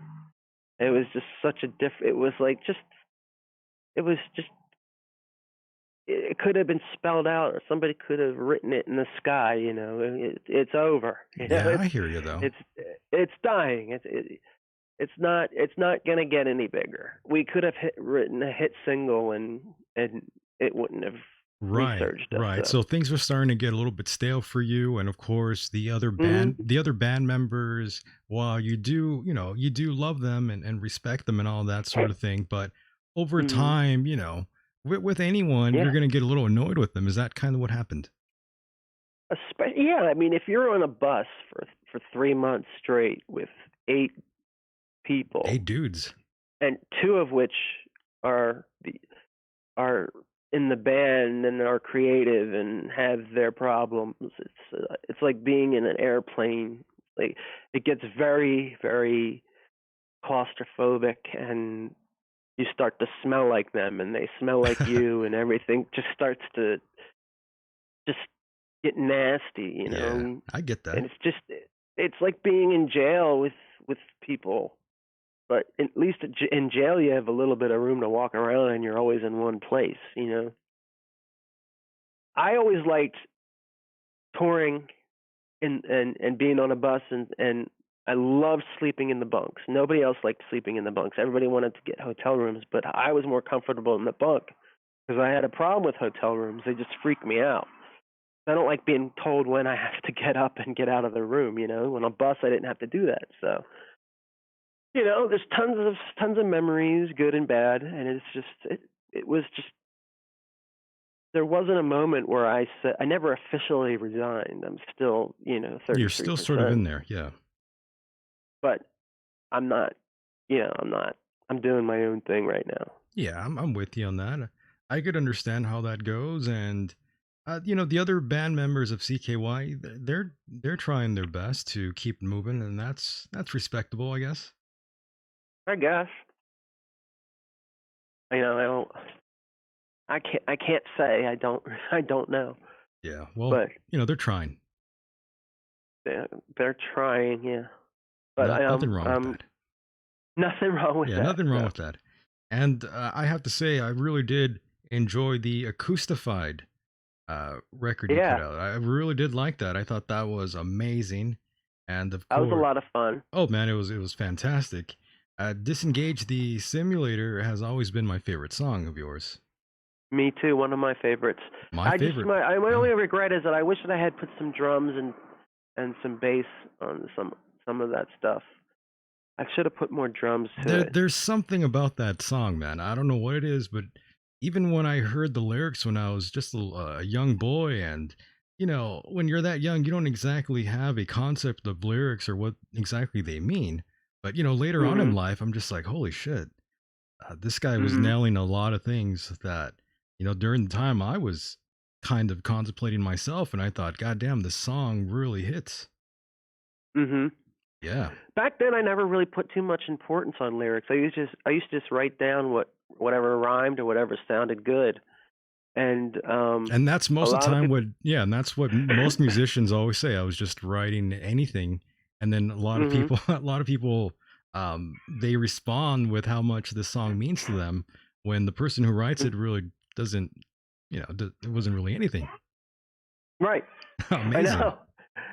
I know. I mean, Brandon Novak, who is an old friend of mine and all of ours, he found something in Sink into the Underground that he related to that helped him, get off of heroin. And I found that interesting because Yeah. when I read those lyrics, I don't really know what the song is about other than it sounds like when I look at those lyrics now for a song like that, I think I was writing about an anxiety attack or something. I used to get those a lot, and I didn't know what they were. And my first one was really scary. So I think Sinking in the Underground was like about that because I can't breathe, I can't get this out. I used to get tight in the chest and have really get really panicky and sweat and hyperventilate and just feel like I couldn't breathe. So I guess maybe he saw it as addicted for someone who's addicted to something. He saw Yeah. something in that. That's what he saw. Great song though, man. I really do. I've always liked that song, and of course, all the versions you put out, well, not you, but live footage of you. Uh, Hmm. it's always been killer. You've always been right in there, right in the pocket, making that I song I great. just love to be on stage. I can't wait. I can't wait to get out there again. I can't wait to see what it looks like to tour in 2019. Yeah, man. That Play must the new be. songs. Yeah, I know what that's like. I played in a band myself, and of course, I never reached that sort of popularity, but I played in a couple bars, and Hmm. not many people, but the ones who were there were just so excited. So, that kind of energy does, you do consume that energy, no doubt. It's a very addicting feeling. I do miss being on stage myself. I've been playing bass for over 10 years now. Hmm. Love playing bass. And yeah, Hmm. man, I'm with you on that one. I'm looking forward to you and a fruitful career that I'm sure Hmm. will go I down. appreciate Yeah, that. man, I think you'll I do I fine. really I really really I'm ready. I have the energy. I'm still 21 years old. I am a 42-year-old in a 21-year-old's body. I don't have back issues. I don't have bad knees. I've got all the energy. I think people are going to be surprised to see because when I went to see Kiss in 1992 and they were 40, they were my age now, and they just didn't have the energy that they did in the 70s and 80s. So um, I just can't wait to unleash that energy again and to look out into the crowd and just feed off each other. Being on Right. stage is just one of my favorite things. My first show in March of 1992 was such a triumph because it was like I finally got my band and we're good enough to book a show, and we booked one, and all of my friends from school showed up, and it was packed, and it was just amazing feeling, Nice. Yeah, yeah. and it and for the next you know 15 years, that's what it was. It was that. It never got old. The only times it was uncomfortable to be on stage was when I was sick Ooh, or had yeah. pulled a rib or something. I always pulled ribs. I always had to go to a chiropractor. I would do this thing where I'd jump up and swing my guitar around, and when I landed and ripped a couple of ribs out of place. Yeah, and You thought you were but in it the was worth it. you thought you were playing in the band Journey. Yeah, definitely. That's awesome. No, And of course, I'm looking at the chat room here, and all these great listeners of mine in the chat room here, they are bringing up all sorts of members from Jackass, and I'm reading all sorts of things here, and I'm thinking to myself, maybe you might have dodged the bullet there, Darren. lot In of what way? a lot of these guys are pretty banged up later on in life. Oh, physically, yeah. Yeah, man. Yeah. Yeah, they're a little beat up. Yeah, I loved all those guys. They were all so cool. They all You seem know, cool to me. Yeah, me and Steve-O used to go to the Viper Room on Monday nights to catch Steel Panther when they were called Metal Shops. I like Steel And Panther we would too. just, Yeah. yeah, and we would always, one of us would always end up on stage. And one time I ended up on stage with Corey Taylor from Slipknot, and we sang Round and Round by Rat. I remember doing Photograph by Def Leppard, and just it was just so much fun. It's like not something that really happens anymore, you know. It's just, and when something stops happening, something so fun that, you know, is a timeless thing is so fun and it stops happening, all it can do is start happening again. So that's what I'm focused on. I'm focused on the concept and the idea that all of these fun times that we had can happen again to a whole new generation of people that don't want to be on their phones all day, that don't want to play video games all day. They want to go. They'll want to go to a show. They'll want to be able to release this pent up aggression that they have towards whatever it is. It's a very healthy thing. You know, a lot of parents look down on it. My parents, you know, my mom certainly used to. When I'd come home with a cassette tape, she'd open up the lyrics and read them, and you know, didn't understand that if I didn't have aggressive music as an outlet for things that made me angry, you know, God knows I might be in jail, perhaps. You might have killed someone. Yeah, Amazing. exactly. I'm with you. I know what that's like. Indeed, I was a very different years ago. Very insane. Yeah, and and it's always been an outlet. It's always been a tool to, you know, eradicate those feelings in a healthy way. Oh yeah. Very therapeutic, extremely therapeutic. In a safe and legal way. And it's legal and it's healthy. Aside from the fact that a lot of people might think it's not upon first listen or upon first look, but if you give it a chance, you'll find that, you know, anybody can find that it's not for everybody, but it's definitely for a lot more people than it is seen and heard right now. So I want to open up new people. I want to open up their ears, and I want them to hear what this kind of stuff can do for them. They haven't discovered it yet. I want to help change that. Nice. If 96 Bitter Beings isn't the band that does that, then I want to definitely help or follow the band that does do that. Right. And of course, you mentioned Steel Panther. I mean, that's a great example of a band that personally, funny. Yeah, they're funny as hell. But personally, I didn't think that sort of music would get over again to the extent that it has. You know, when I mean get over, I mean become as popular as it has with their fan base. They have a pretty loyal fan base, and they play all over. Well, they're one of a kind. World. There's no other band like that. I mean, an obscene glam band is just so bizarrely a genius concept. It's a genius, and they're great musicians too. Oh God, Russell, they're really good. He's the guitar player. He rips, man. He is so incredibly talented, and he's lucky, you know, that he gets to play as good as he can in a band that entertains in a humorous way as well. But I also used to see Russell in a band called the Ducks, where he was serious, and it was kind of like him trying to get, I think, the major labels to come out and give him a shot at some serious music. But he was way better off putting on that wig and shredding a guitar. Yeah, the gimmick is just so good, man. It was much better than his attempt at toning his playing down and trying to be like an alternative Nickelback kind of band. Oh God, which is kind of what the Ducks were. They were kind of like not that bad, but they were not that bad.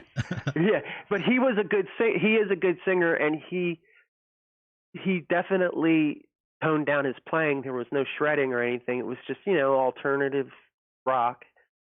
and it didn't work out.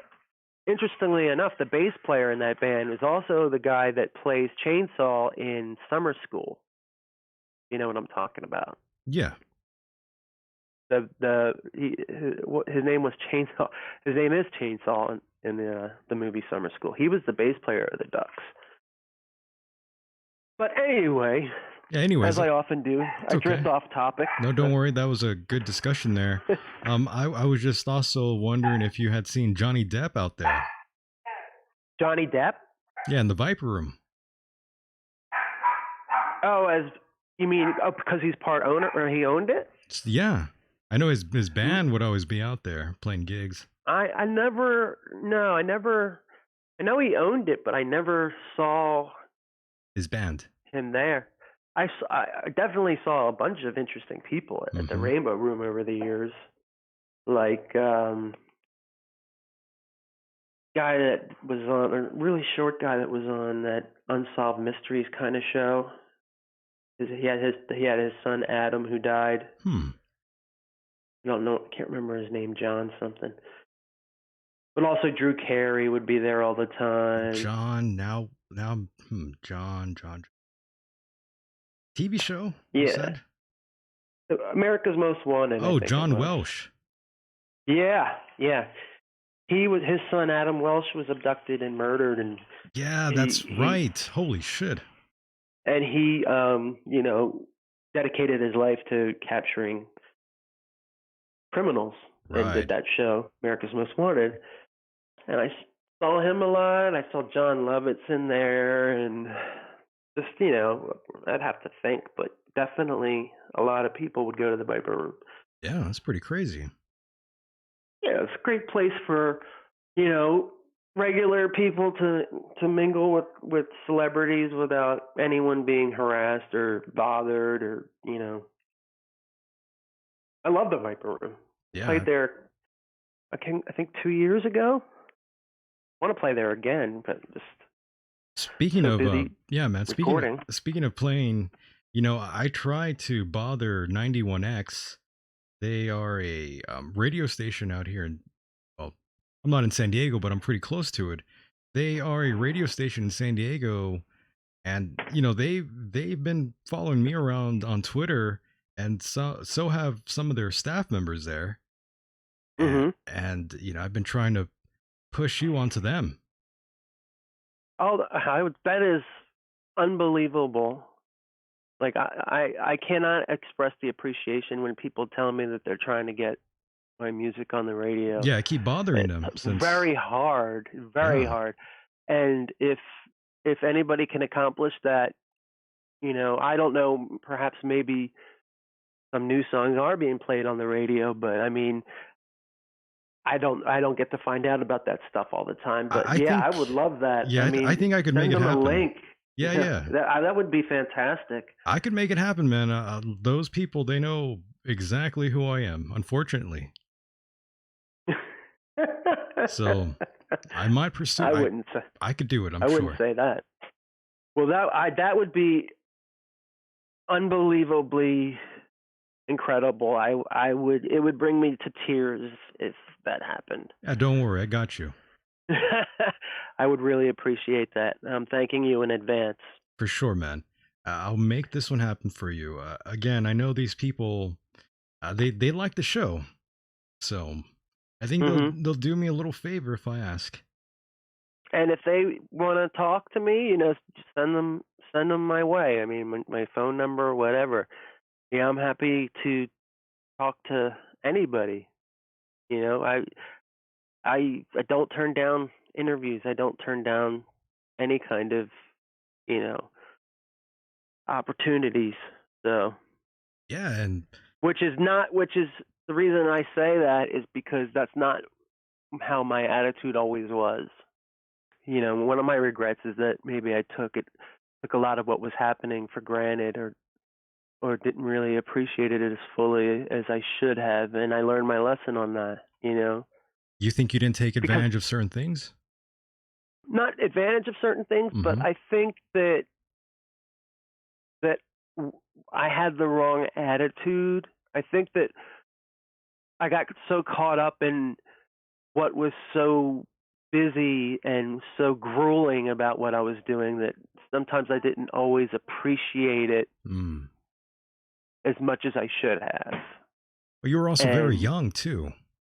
yeah, it's funny they say youth is or youth is wasted on the young or whatever it is, Yeah, and I I hear believe you. that's true.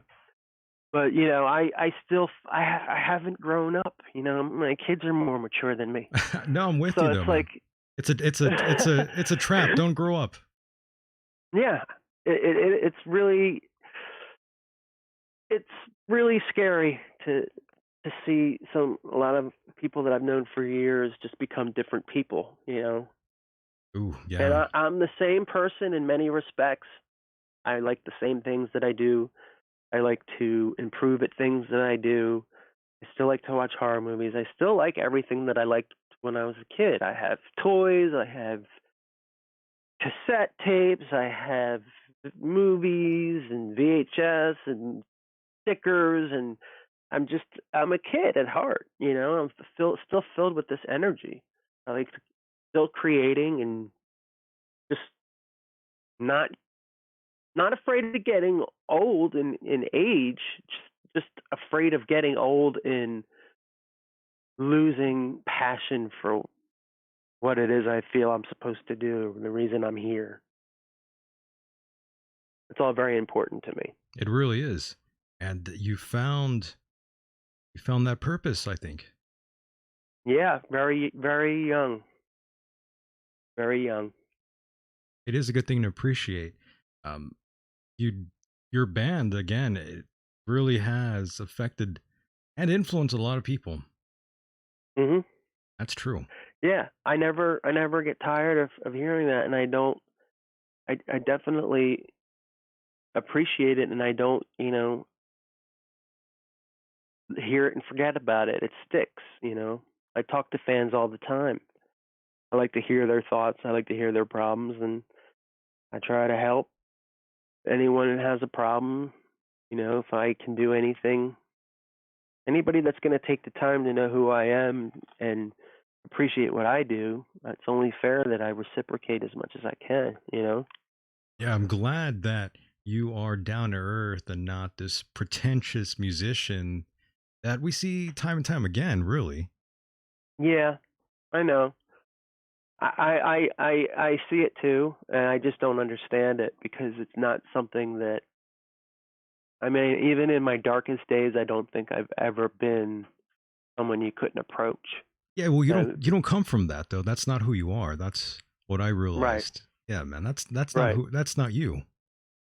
right. I don't even know you and I I could mean, say that. I'm sure there was a time or two when I was, maybe had the flu or something, and somebody came up to me, and I was maybe a little grouchy, A little dickish, and uh, tiny bit. what That's was I life though, ever? man. It happens. Well, my rule is if someone is a dick to me, I'm a dick. I'm a bigger dick to them. I don't. I'm very good at putting somebody in their place if they need to be put in a place, but I don't enjoy that. I enjoy a positive experience with people, and I don't think that I can be. Don't think that I've been a dick to anyone. Certainly possible, and there could be a difference of opinion, someone out there, but Oh yeah. I never intentionally would have done that. I wouldn't have been able to. I would have been guilt ridden. I wouldn't have been able to handle it. So, I mean, if I have, I apologize to that person or people, but Word. I don't think so. I don't think so. So earlier, Being sick and oh, on go ahead. tour is really hard. Being sick and just being on tour. I mean, that's all I just wanted to say. It's just difficult. Oh yeah, man. Even having a headache and trying to come on here on Yeah, the air is really annoying. yeah. Well, I always have a headache, but I'm used to that. You're used to that, yeah. But yeah. But I just got over being really sick actually for the last 3 days, and Ooh, that's what was why I wrong? sound a little nasally. I Kids got you sick, had a, right? like a, I had I don't know. Just had a quick flu, like a really bad chest infection. I was Oh, like coughing up bloody stuff, and then oh. just gone, just went Re- away. But I'm still nasally, always congested. remember to load up on vitamin C pills. I've been taking them now Oh for yeah. yeah for the past I think 6 7 months now. I've just been taking them pretty regularly, and I'm not Mhm. feeling anything like I used to. I feel so much better. Yeah. I know that vitamin C. I drink vitamin water like it's going out of style, and I it does wonders. My immune system. I sometimes I just can't believe it. I can feel like I'm dying 1 second, and the next day I feel 100% better. And I rarely get sick, so That's a plus. I love to, yeah. I'm not a health. I'm not a health nut or anything, but I do a little walk, exercise, and definitely drink, you know, vitamins and get my vegetables and all that stuff. Very good, very good. And of course, I saw the name Steve-O in the chat room, and of course, you mentioned him. Are you Mhm. still talking to him on a regular basis? No. Oh, not Mm-mm. anymore. Okay. Mm-mm. The last time I saw him was at Ryan Dunn's funeral, Oh or no. in Los Angeles, Mm. and I think we just think a lot. I don't know if a lot of those guys are in touch with each other. They might be, but I mean, I think you know I have a feeling they don't really speak to each other too often. probably not, because I don't think they're doing projects together. You know, um, I certainly would, definitely welcome, a phone call or an email from him. But it's just, we're on different things. We're not in situations where we run into each other a Yeah. lot. And so much has It's just it's changed. You know, yeah, so things much has changed. changed. Yeah. Yeah. That's the way the cookie crumbles, as they say. Mhm. Um, Absolutely. my goodness. Well, Darren, I'm blown away. I'm totally surprised I got a hold of you here tonight. Oh, I appreciate it for sure. Oh yes, and right before I was going to let you go, now I'm seeing the name Johnny Knoxville and all these other people. Mhm. Out of all the names and the cast of characters that we've seen over the years, I'm curious. Out of all these people, and I'm not sure if you could even say this, but who exactly was your favorite out of all these personalities? Well, they were all my friends. Just personally, though, So to you, not on camera, personally, like, just to you. who did I think was funny? Yeah, like who The was cool? funniest? Like who was, like who was like a good friend of yours at one point, if that even Well, existed? Chris Rabb is one of my best friends to this day. I mean, we saw each other 2 days ago. We hang out all the time. Um, Ryan Dunn was a really good friend. Um, I like all those guys. I would never want to pick somebody over everybody else. But Brandon DiCamillo is probably one of the funniest and most talented people I know. Maybe I worded that wrong. Maybe I should have said who was it that you were closer to? um, well, Bam was me and Bam were best friends for a long time, and that's no longer um what the deal is. Um, I feel kind of like a dick, but I'm gonna sort of say this even though I don't want to. But I did put him in my celebrity death pool list. what does that mean?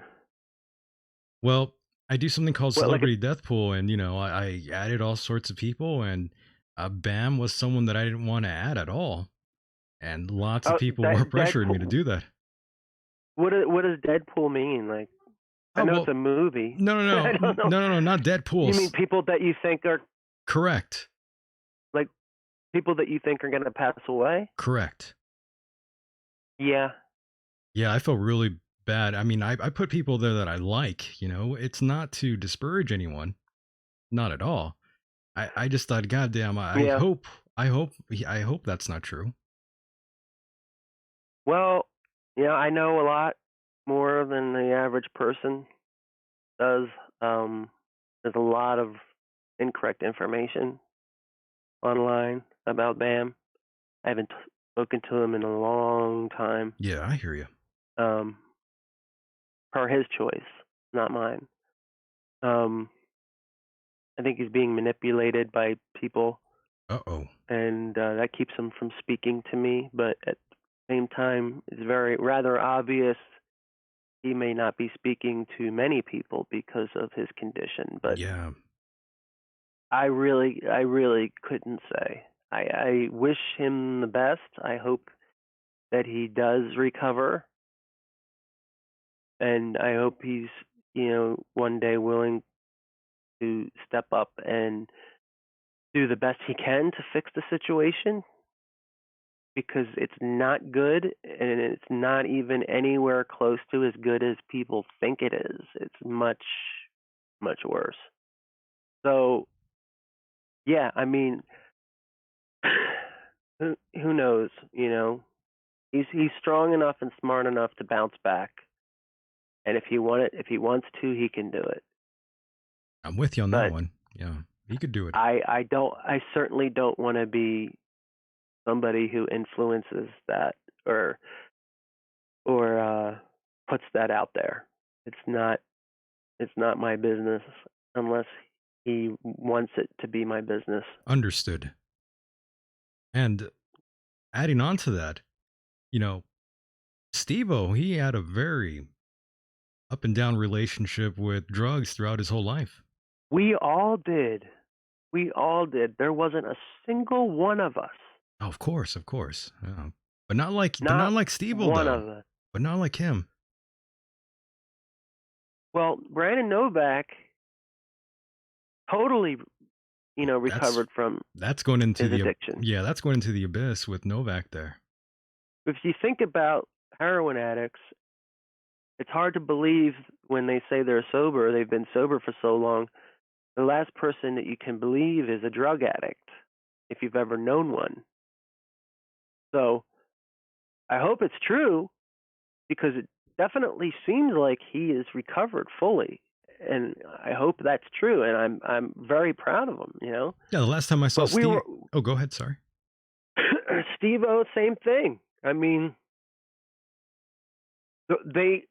what made all of us, indulge or overindulge in those things were for different reasons. But I know that for those guys doing all the stunts, they were in so much pain all the time. They had to, and what do you do when you're in pain? Take painkillers. Of course. Yeah. So, yeah, I mean, it just crept up on everybody, and we all became overindulgers in toxic materials. And Which is expected, living that sort of oh lifestyle yeah, they were living and at the time. you don't even give it a second glance. It's just part of the culture, and you either learn moderation, or you learn to stay away, or you continue to do it until it's the end. But Definitely, yeah. And by the way, the last time I saw Steve-O, he was next to Mike Tyson. They were doing like a show.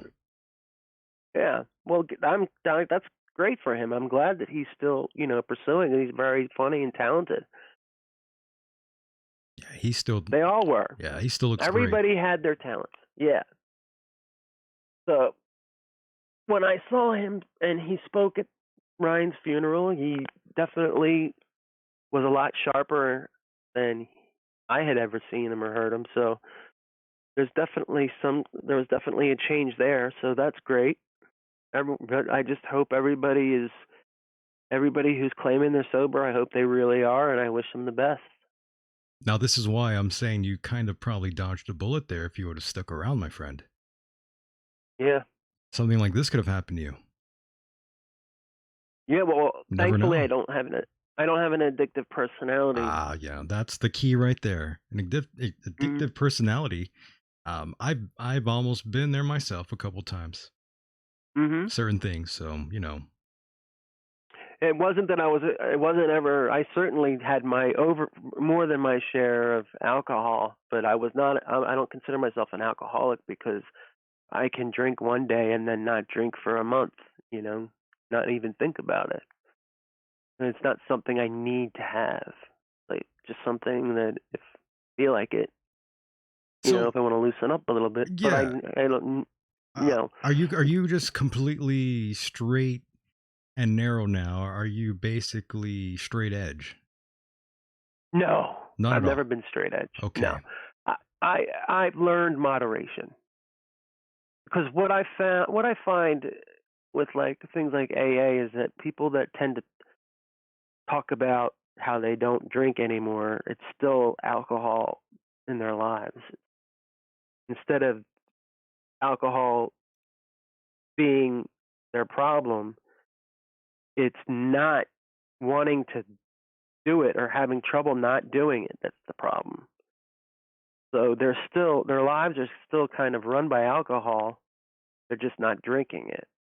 So they have to find ways and support from other people to get them to not go back to it. That's what an alcoholic is. The dry drunk. But if My but goodness. if you can, exactly, dry drunks. Right. But if you can have a shot of Jameson or a glass of wine and maybe a little more, and then say, oh, okay, I'm good. That's fine. I'm done. That's the key point where I think everybody would want to be. And I can do that. I can have a glass or two of wine and say, And I'm good. You're cool. Yeah.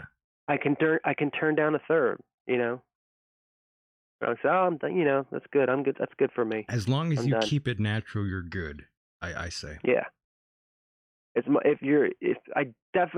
don't like being hungover. I remember my hangovers used to be so horrible, and I don't like the blackouts that come with overindulging. Yeah, those not suck. knowing when to stop.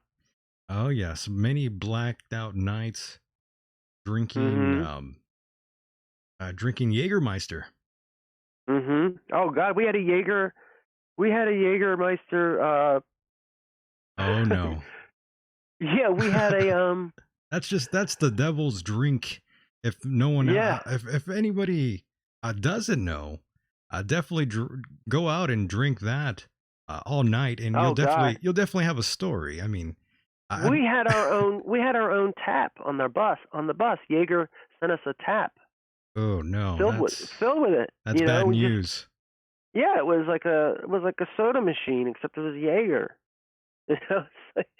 It was crazy. Yo, Deron, at one time I had a jacket that was from Jägermeister.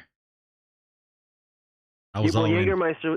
Yeah, they were a huge supporter of bands, and they supported us. And I would never, say anything bad about Jaeger. I think I wouldn't either. Great. But I wouldn't either. But I can't drink it anymore. You have to be careful. I can't drink that shit. It can be a good time, but you just have to be careful. You can't overdo it. Yeah, someone in the chat room says, "Ew, tastes like tranny fluid." I've never really tasted tranny fluid, so I don't know. But yeah, Jägermeister. Yeah, I don't know either. It doesn't it's exactly like a black licorice thing. Yeah, well, to me, it doesn't exactly have the best taste, but I like the results of what it used to do to me. But blacking out is not cool. There was a fine line, There was a fine line between the good result and then one more sip and then forget it. The stupidest things I've ever done in life was under the influence of Jaeger. Same here. Good Lord. Yep, I can definitely relate to that. Yeah, I don't do that anymore. I don't really even drink too much alcohol these days. I try to keep it really light. Really light. Yeah, I think the older you get, the different your body accepts alcohol in a different way, and my body's just like, you know what, you're loosened up. You don't need any more. You don't need to do it anymore. So when you're able to cut yourself off, it's a good thing to have. Good character trait. Word. Cut yourself off. Yeah, I still drink every now and then. Yeah, I still drink a few IPAs every now and then, but not too many. Yeah. But in terms of of keeping it natural, keeping it green. Of course, I'm still doing plenty of that. Mhm. That won't go away. Right. A lot of my doctors have suggested that I do that, but it Maybe you never should. really did anything for me. Maybe you should. Maybe you I was might create a new riff that will blow us all away. Well, I think maybe the reason why I am creating riffs that blow some people away is because I don't do that. I have done it. It That's just another never really thing. did anything for me. Ah, It didn't work on me. It doesn't work for me. perhaps that was because you had tried a strain of a pot that just sort of, mellowed you out a little too much and didn't really get the creative Well, juices flowing. I've done it 4 times in my life, and the fourth time was the most enjoyable. The other 3 times were horrendous. Oh no. So it really, I mean, the average here, it really isn't worth. I mean, if it didn't work, I'm not going to push the issue. I'm not going to say, "Damn it, I want this to work. Right. I want smoking pot to work out for me." I got to keep doing it until I get a positive experience. By the way, the guy, I don't. by the way, the old man that you heard talking, he Mhm. is an amazing grower, not just of weed, but of all sorts of things. He's just Well, yeah, he was amazing. talking about he's a Harvard. He's a doctor, right? Word. He's Was he a doctor? And he's incredible. Really, he has just done it all. He's a wealth of knowledge, and he's an expert in agriculture. And the guy is like Yoda. I'm not even kidding. well, he sounded like my friend Brett, so Yeah, I'm gonna it have to was find out interesting. who that is so I could hear him. Brett Hoffman. Oh, he's from Malevolent. He was in Malevolent Creation. He had the sickest voice I ever heard, Wow. and just got cancer. And talked to Ooh. him 2 days before he died. It. Neither one of us had any idea that that's what was going to happen 2 days later. Yeah, Just that's horrible. It's just horrible. It just destroyed me. It crushed me. Still does. yeah. I hear you, man. I don't That's grieve very well. I don't grieve very well. I never go through the process. I kind of tend to put it in the back of my mind and pretend that people are still there. Just they're just not keeping in touch. You know. yeah. They're on a But long vacation. yeah, yeah. It's very very difficult for me. So No, I'm I'm with not you. very good at I'm not very good at the grief process. Yeah, it's hard for me to visit those in the hospital too. Yeah. I can't. That's why I can't go. I can't go to funerals. I mean, I went to Ryan's funeral, but his real one was in Ohio. But it was pretty much just a gathering of friends to pay their respects, and I can do that, but I can't go to a funeral where the body is there and everyone around is devastated, and it's just it's not for me. It doesn't mean I definitely don't mean any disrespect by not showing up at a funeral. But it's just something that I can't do. It's not. I don't really believe that that's the way to say goodbye to somebody. I think that people can have their own ways of coming up with that closure. Yes. I don't need to see the shell of my friend. He's no longer in that body. I don't need to see the body. Yeah, it's always a trip when you go to a wake. Yeah, I haven't been to one since my great grandmother's, and my grandma made me touch her, and I just didn't. I That didn't must have like that at all. yeah, it must have freaked you out then. Yeah, yeah, it was. It's it's creepy. Yeah, death is not an easy concept. Mm-mm. That's why I'm It really so. isn't.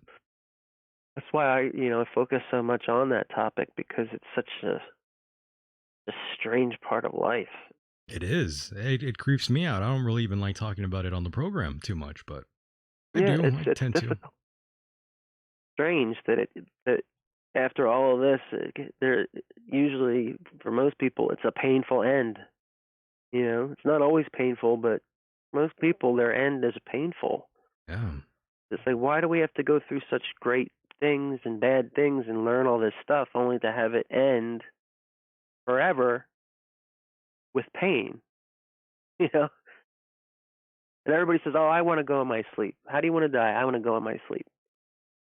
Nobody wants to go in a car accident or fight cancer for 2 years Or drown. or drown. Yeah, I mean, freeze to death, burn. Like it's just, it's no. It's just very strange that it has to be painful when it ends. Yeah, not to mention what you leave behind. Right. Exactly. Yeah, that's the hard part. That's why you gotta make the most of it, people. You have to do what you're. If you're thinking about doing it, just do it. Because what do you got to lose? You know, you want to do something, do it. If it doesn't hurt anybody else, you're not doing anything wrong. Indeed.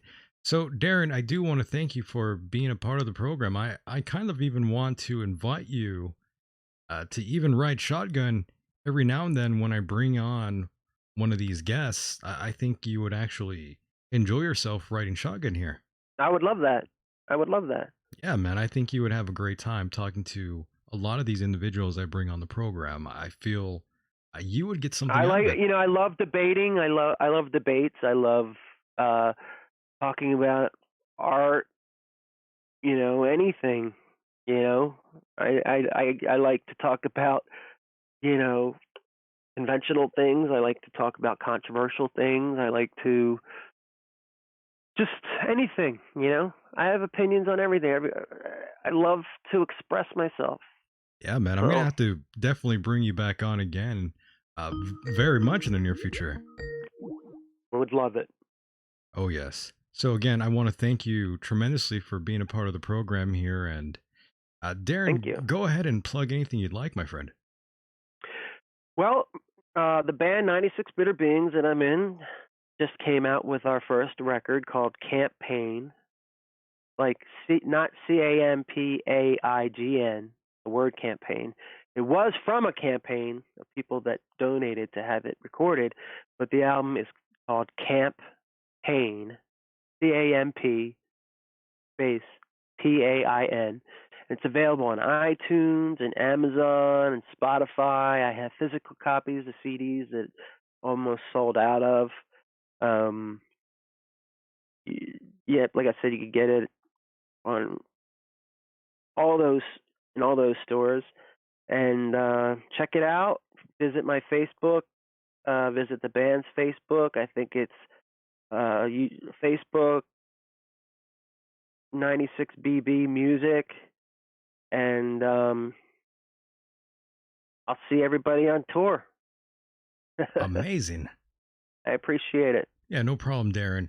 Thank you again for stopping in.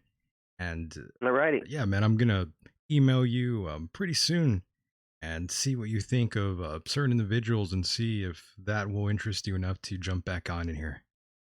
Okay, great. Sounds good. All right, my friend, take care and stay safe out there. I will. You too. And thank you, everybody. Take care. Thank you. Bye bye. Bye. And there he goes, ladies and gentlemen. That was Deron Miller of CKY, and of course, his other band, 96 Better Beans. Great band indeed. Now, I'm looking at the time, and wow, we really went over.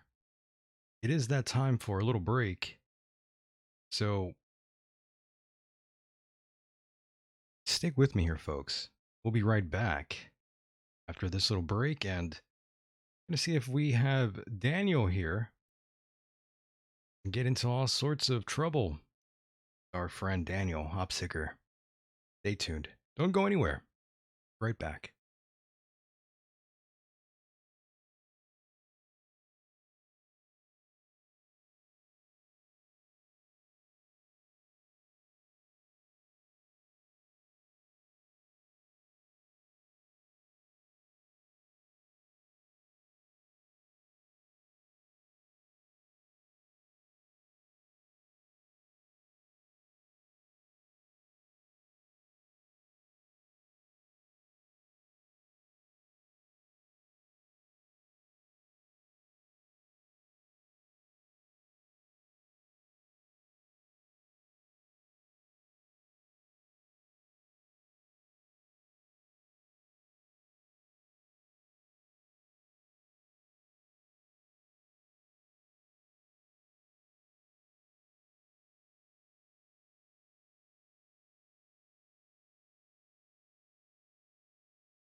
And welcome back, ladies and gentlemen.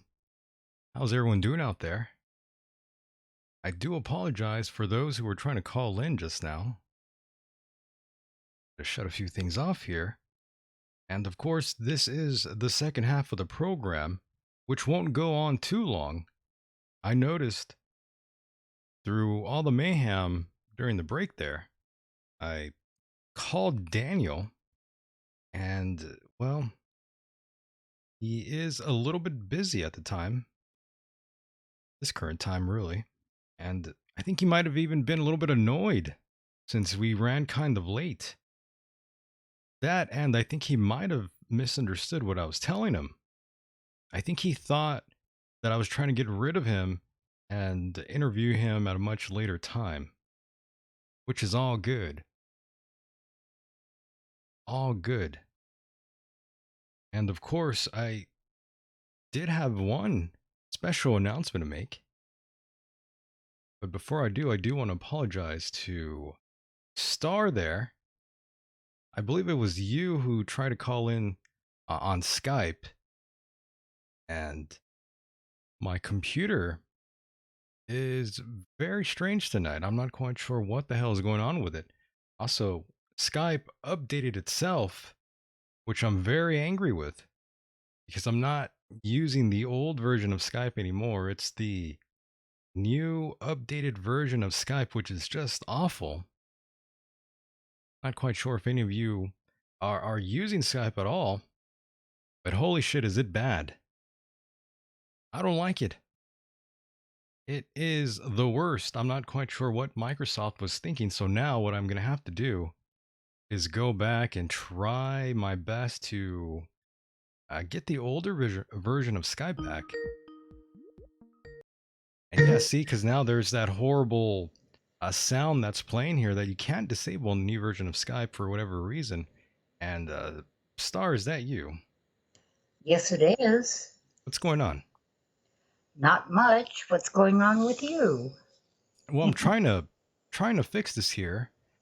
All sorts of things went wrong before the program started, and of course during the program. Lots of strange hiccups every couple minutes here.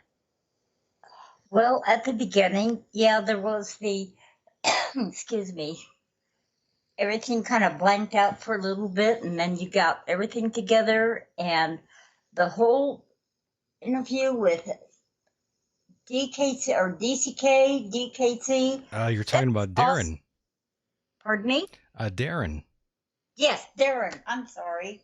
Yes, that was excellent. I even went on YouTube and looked up his channel and bookmarked it.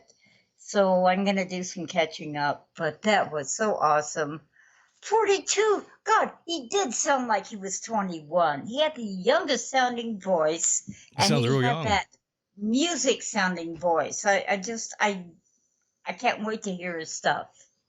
Oh, he's a great musician. A very good musician. And I'm glad you caught that. It's too bad we couldn't get a hold of the second guest. Well, I got a hold of him, but I think he misunderstood what I was telling him. Who was the second guest? Daniel Hopsicker. Oh, right. I thought it was, never mind. Never mind. You know what Daniel I'm talking about. You really thought he'd be here? Hell no. Amazing. Amazing. That'd be funny if he was, though. Yeah. I wouldn't think it'd be the worst thing. I think it'd be pretty funny. I think it would be hilarious. I doubt whether you would do that. So tell me about what Ladies' Night is going to be about. Oh boy. Next week. Well, I'm glad you called in to ask me that, because that's what basically what I was going to do here on this half of the program. Just quickly announce this and then head on out and get something to eat. Since I'm starving here, I thought I'd just end the show a little bit earlier tonight. But of course, again, this is the second half of the program, usually where we let our hair down and have some fun.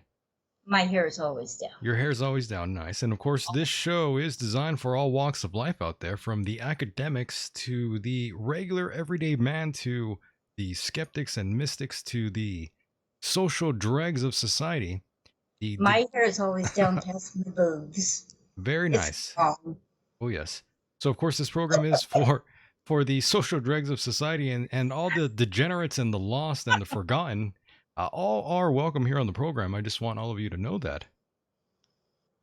That's also part of the announcement, by the way, Star. Cool. I was listening. Oh, yes. Got to let them know. So, yes, I've got an announcement to make, Star. Vanessa is going to be on as a co-host. Yeah, she'll be there. Woo! So, here we go. As all of you out there know, I like to try different things every now and then here on the program. You know that, Star. Yes, I do. So, Star, next week, I'll be trying something pretty different here. Next week will be an all-ladies show. It will be Ladies' Night. Yes. A panel of just women. What could go wrong? Oh, absolutely nothing. Well, you get that many women in a room together, there's bound to be some drama or some conflict. Yeah, well, you see the drama when you get a room full of men together. Sometimes, it's a different kind of drama, but it's still drama. What can I say? That's true. So I do look forward to that. That's going to be fun. This is something completely new. I've never done anything like that before, where we just have nothing but women on the program. Cool. Well, we have Vanessa. Who else do we have as guests? Hold on 1 second here. I just want to give all of you a heads up. I have invited Eve Lorgan to also be a guest. Oh, yes. I remember. Yes, she's definitely in. She's excited, very happy. She'll definitely be a very interesting person to talk to. Yes, she's awesome. You've had her on before, and I love her. Oh, she's great. She was also very, I guess, interested in this whole ladies' night. Very fascinated by the idea. Okay, who else? I want to know who I'm going to be talking with. Well, hold on. There will also be 3 other women co-hosting, and one of them I don't even know. I think one of them, her name is Clarissa. Don't know who she is, but she's... That's a pretty name. That's a very pretty name. And yes, it is. I'm not exactly sure who she is, but she is a friend of one of the girls that I'm going to be bringing in here. Cool. So that's going to be pretty different. So we'll be in good company. Yeah, you'll be fine. You'll be fine. There'll be other women, and hopefully this also attracts a whole different group of listeners out there. This should be a very different and unique show. It really is, because what I noticed when it's a male-dominant, male-driven program, it seems like the women get a little bit intimidated, Star. No, not at all. You don't think so? No. You're the host of your show, and many of your guests are male, but you've had many female guests too. Sure. No problem. It's your show, and everyone you have on has been really, really good. Well, most of everybody, and I don't remember who wasn't really that interesting, but I don't care. It's show, gonna be fun. For the most part, is like 98% kick-ass. It will be a bit of a rattlesnake. That's what World of Dreams I just said in the chat room, and I agree. It will be a bit of a rattlesnake, and of course, 3 other women will be co-hosting. I don't know about you out there, but I'm thinking if this goes on to be somewhat successful, I might even have to do this regularly. So we got Vanessa Longren, and who was the other? Yeah, who were the others? I'm sorry. Right. We have Vanessa, and we have Eve Lorgan, who is the main guest, and L'Oreal, or Laura Lee, rather, or Lorelei. I'm not quite sure how we should pronounce her name. My cousin's name is Lorelei, but I don't think it's the same person. No, it's not your cousin. But Lorelai, definitely, she will be in the house. Awesome. And Seraphine will be here as well. I'll so be here. It'll be fun. Yes, it will. And I will call in, I promise. I have no idea what to expect. I really don't. I don't know what the hell's going to happen. Oh, my. It's going to be crazy, I think. Amazing. Amazing. That's true. It is. It's going to be fantastic. And I'm thinking, if it goes any way that I'm speculating here, I'm thinking this might turn into something bigger than I ever thought. I'm sorry, I'm not going to touch that with a 10-foot pole. Yeah, I asked multiple women to be on, and all of them were so receptive of this idea. Again, it really got me thinking we might capture lightning in a bottle here, folks. Oh, yeah. Yeah, if this segment goes well, I mean, really well. Hey, we're going to have fun. That might turn into a monthly or weekly segment, maybe even its own entire separate program. Oh, if it's a monthly, you'll definitely get some exciting shows. I'm telling you, if it turns out well, I'll be doing a whole different program. It will be called Ladies' Night with Michael Decon. Yeah. Amazing. You just might get some YouTube bucks. I hope. I hope. too. I need more people to donate. Oh, yeah, I'm doing that. People need to donate as soon as possible. That's and true. I will be donating to streamlabs.com/endofdays for my donation. Or just go to michaeldecon.com and hit the PayPal button there. Or do that too. A little bit easier instead of going to Streamlabs. Oh. Personally, okay. I think it might be easier, but... Well, whichever one I can use PayPal with. Word, michaeldecon.com, right-hand side of your screen. Ladies and gentlemen, please feel free to donate any amount you'd like. Remember that all the money, it really just goes back to paying for the server and all this crap, the live stream. Exactly. That's the one I usually use too, by the way. Yeah, speaking of which, I've been having trouble with the service provider. Not quite sure why. Well, no. Their service has go been ahead. Yeah, their service has been kind of strange. I'm thinking I might even move to a different server, to be honest with you. Because when I'm doing the show and it ends, the people that are listening on TuneIn, they get this really weird reverse sounding sort of episode or speech. It's like all reversed and slowed down and unusual. It's really not supposed to be doing that.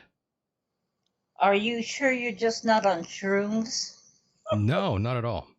Okay. It's been a while. I do. Yeah, I could simply say that is the issue with the server Maybe the provider. server's on shrooms. Maybe that could be true. It could be very true. And speaking of shrooms, the doctor was very, very high energy tonight. Mr. God, Miller. that was such a good show tonight. That was so awesome. Did you like that interview? I loved it. I love his laugh. Yeah, his laugh, he has one of the best laughs I've ever heard. He's spot on. Yeah, he's really a great guy, and can't wait to bring him on. And Deron Miller, who showed up here, he was planned to be the first guest tonight. However, I didn't hear back from him for a while, and I thought, oh, he must have dipped out or maybe had a gig or something. But he called in. I'm glad he did. That was a good episode, and he has an excellent sense of humor, and he knows what he's talking about, and he's almost like the Buddha, which is life is really a joke and death is a punchline, And then there is like a cast party afterwards. He's so cool. He's a great guy, and I am very serious about bringing him back and letting Good. him be a co-host here at times. Awesome. Oh, that would be very cool. Yeah, he's got a lot to say. He's got a lot on his mind. I could definitely tell. So, I think if he would be here and interact with the other guests and stuff, I think he will really open up to everyone here. That would be excellent. Hey, I hope. Well, it's probably a little late tonight for Max Cole to call in, but Max. I sure hope he calls in next week. I think he might have. I think he might have booked it. I think give him a great big gang hug. I think he might have left to go get something to eat. Oh well, I don't blame him. It's that time. Yeah, it's that time. Oh yes, I'm getting hungry here. So, Star, I do want to thank you for giving me a call here. Well, I thank you for taking it. No problem. Okay. All right, Star, we'll talk again soon. Okie doke. Have a good night. All right, good night. Take care. Good night. Bye-bye. And there she goes. That was Star. I definitely want to remind all of you to go to michaeldecon.com. If you missed any episode, all episodes are posted there.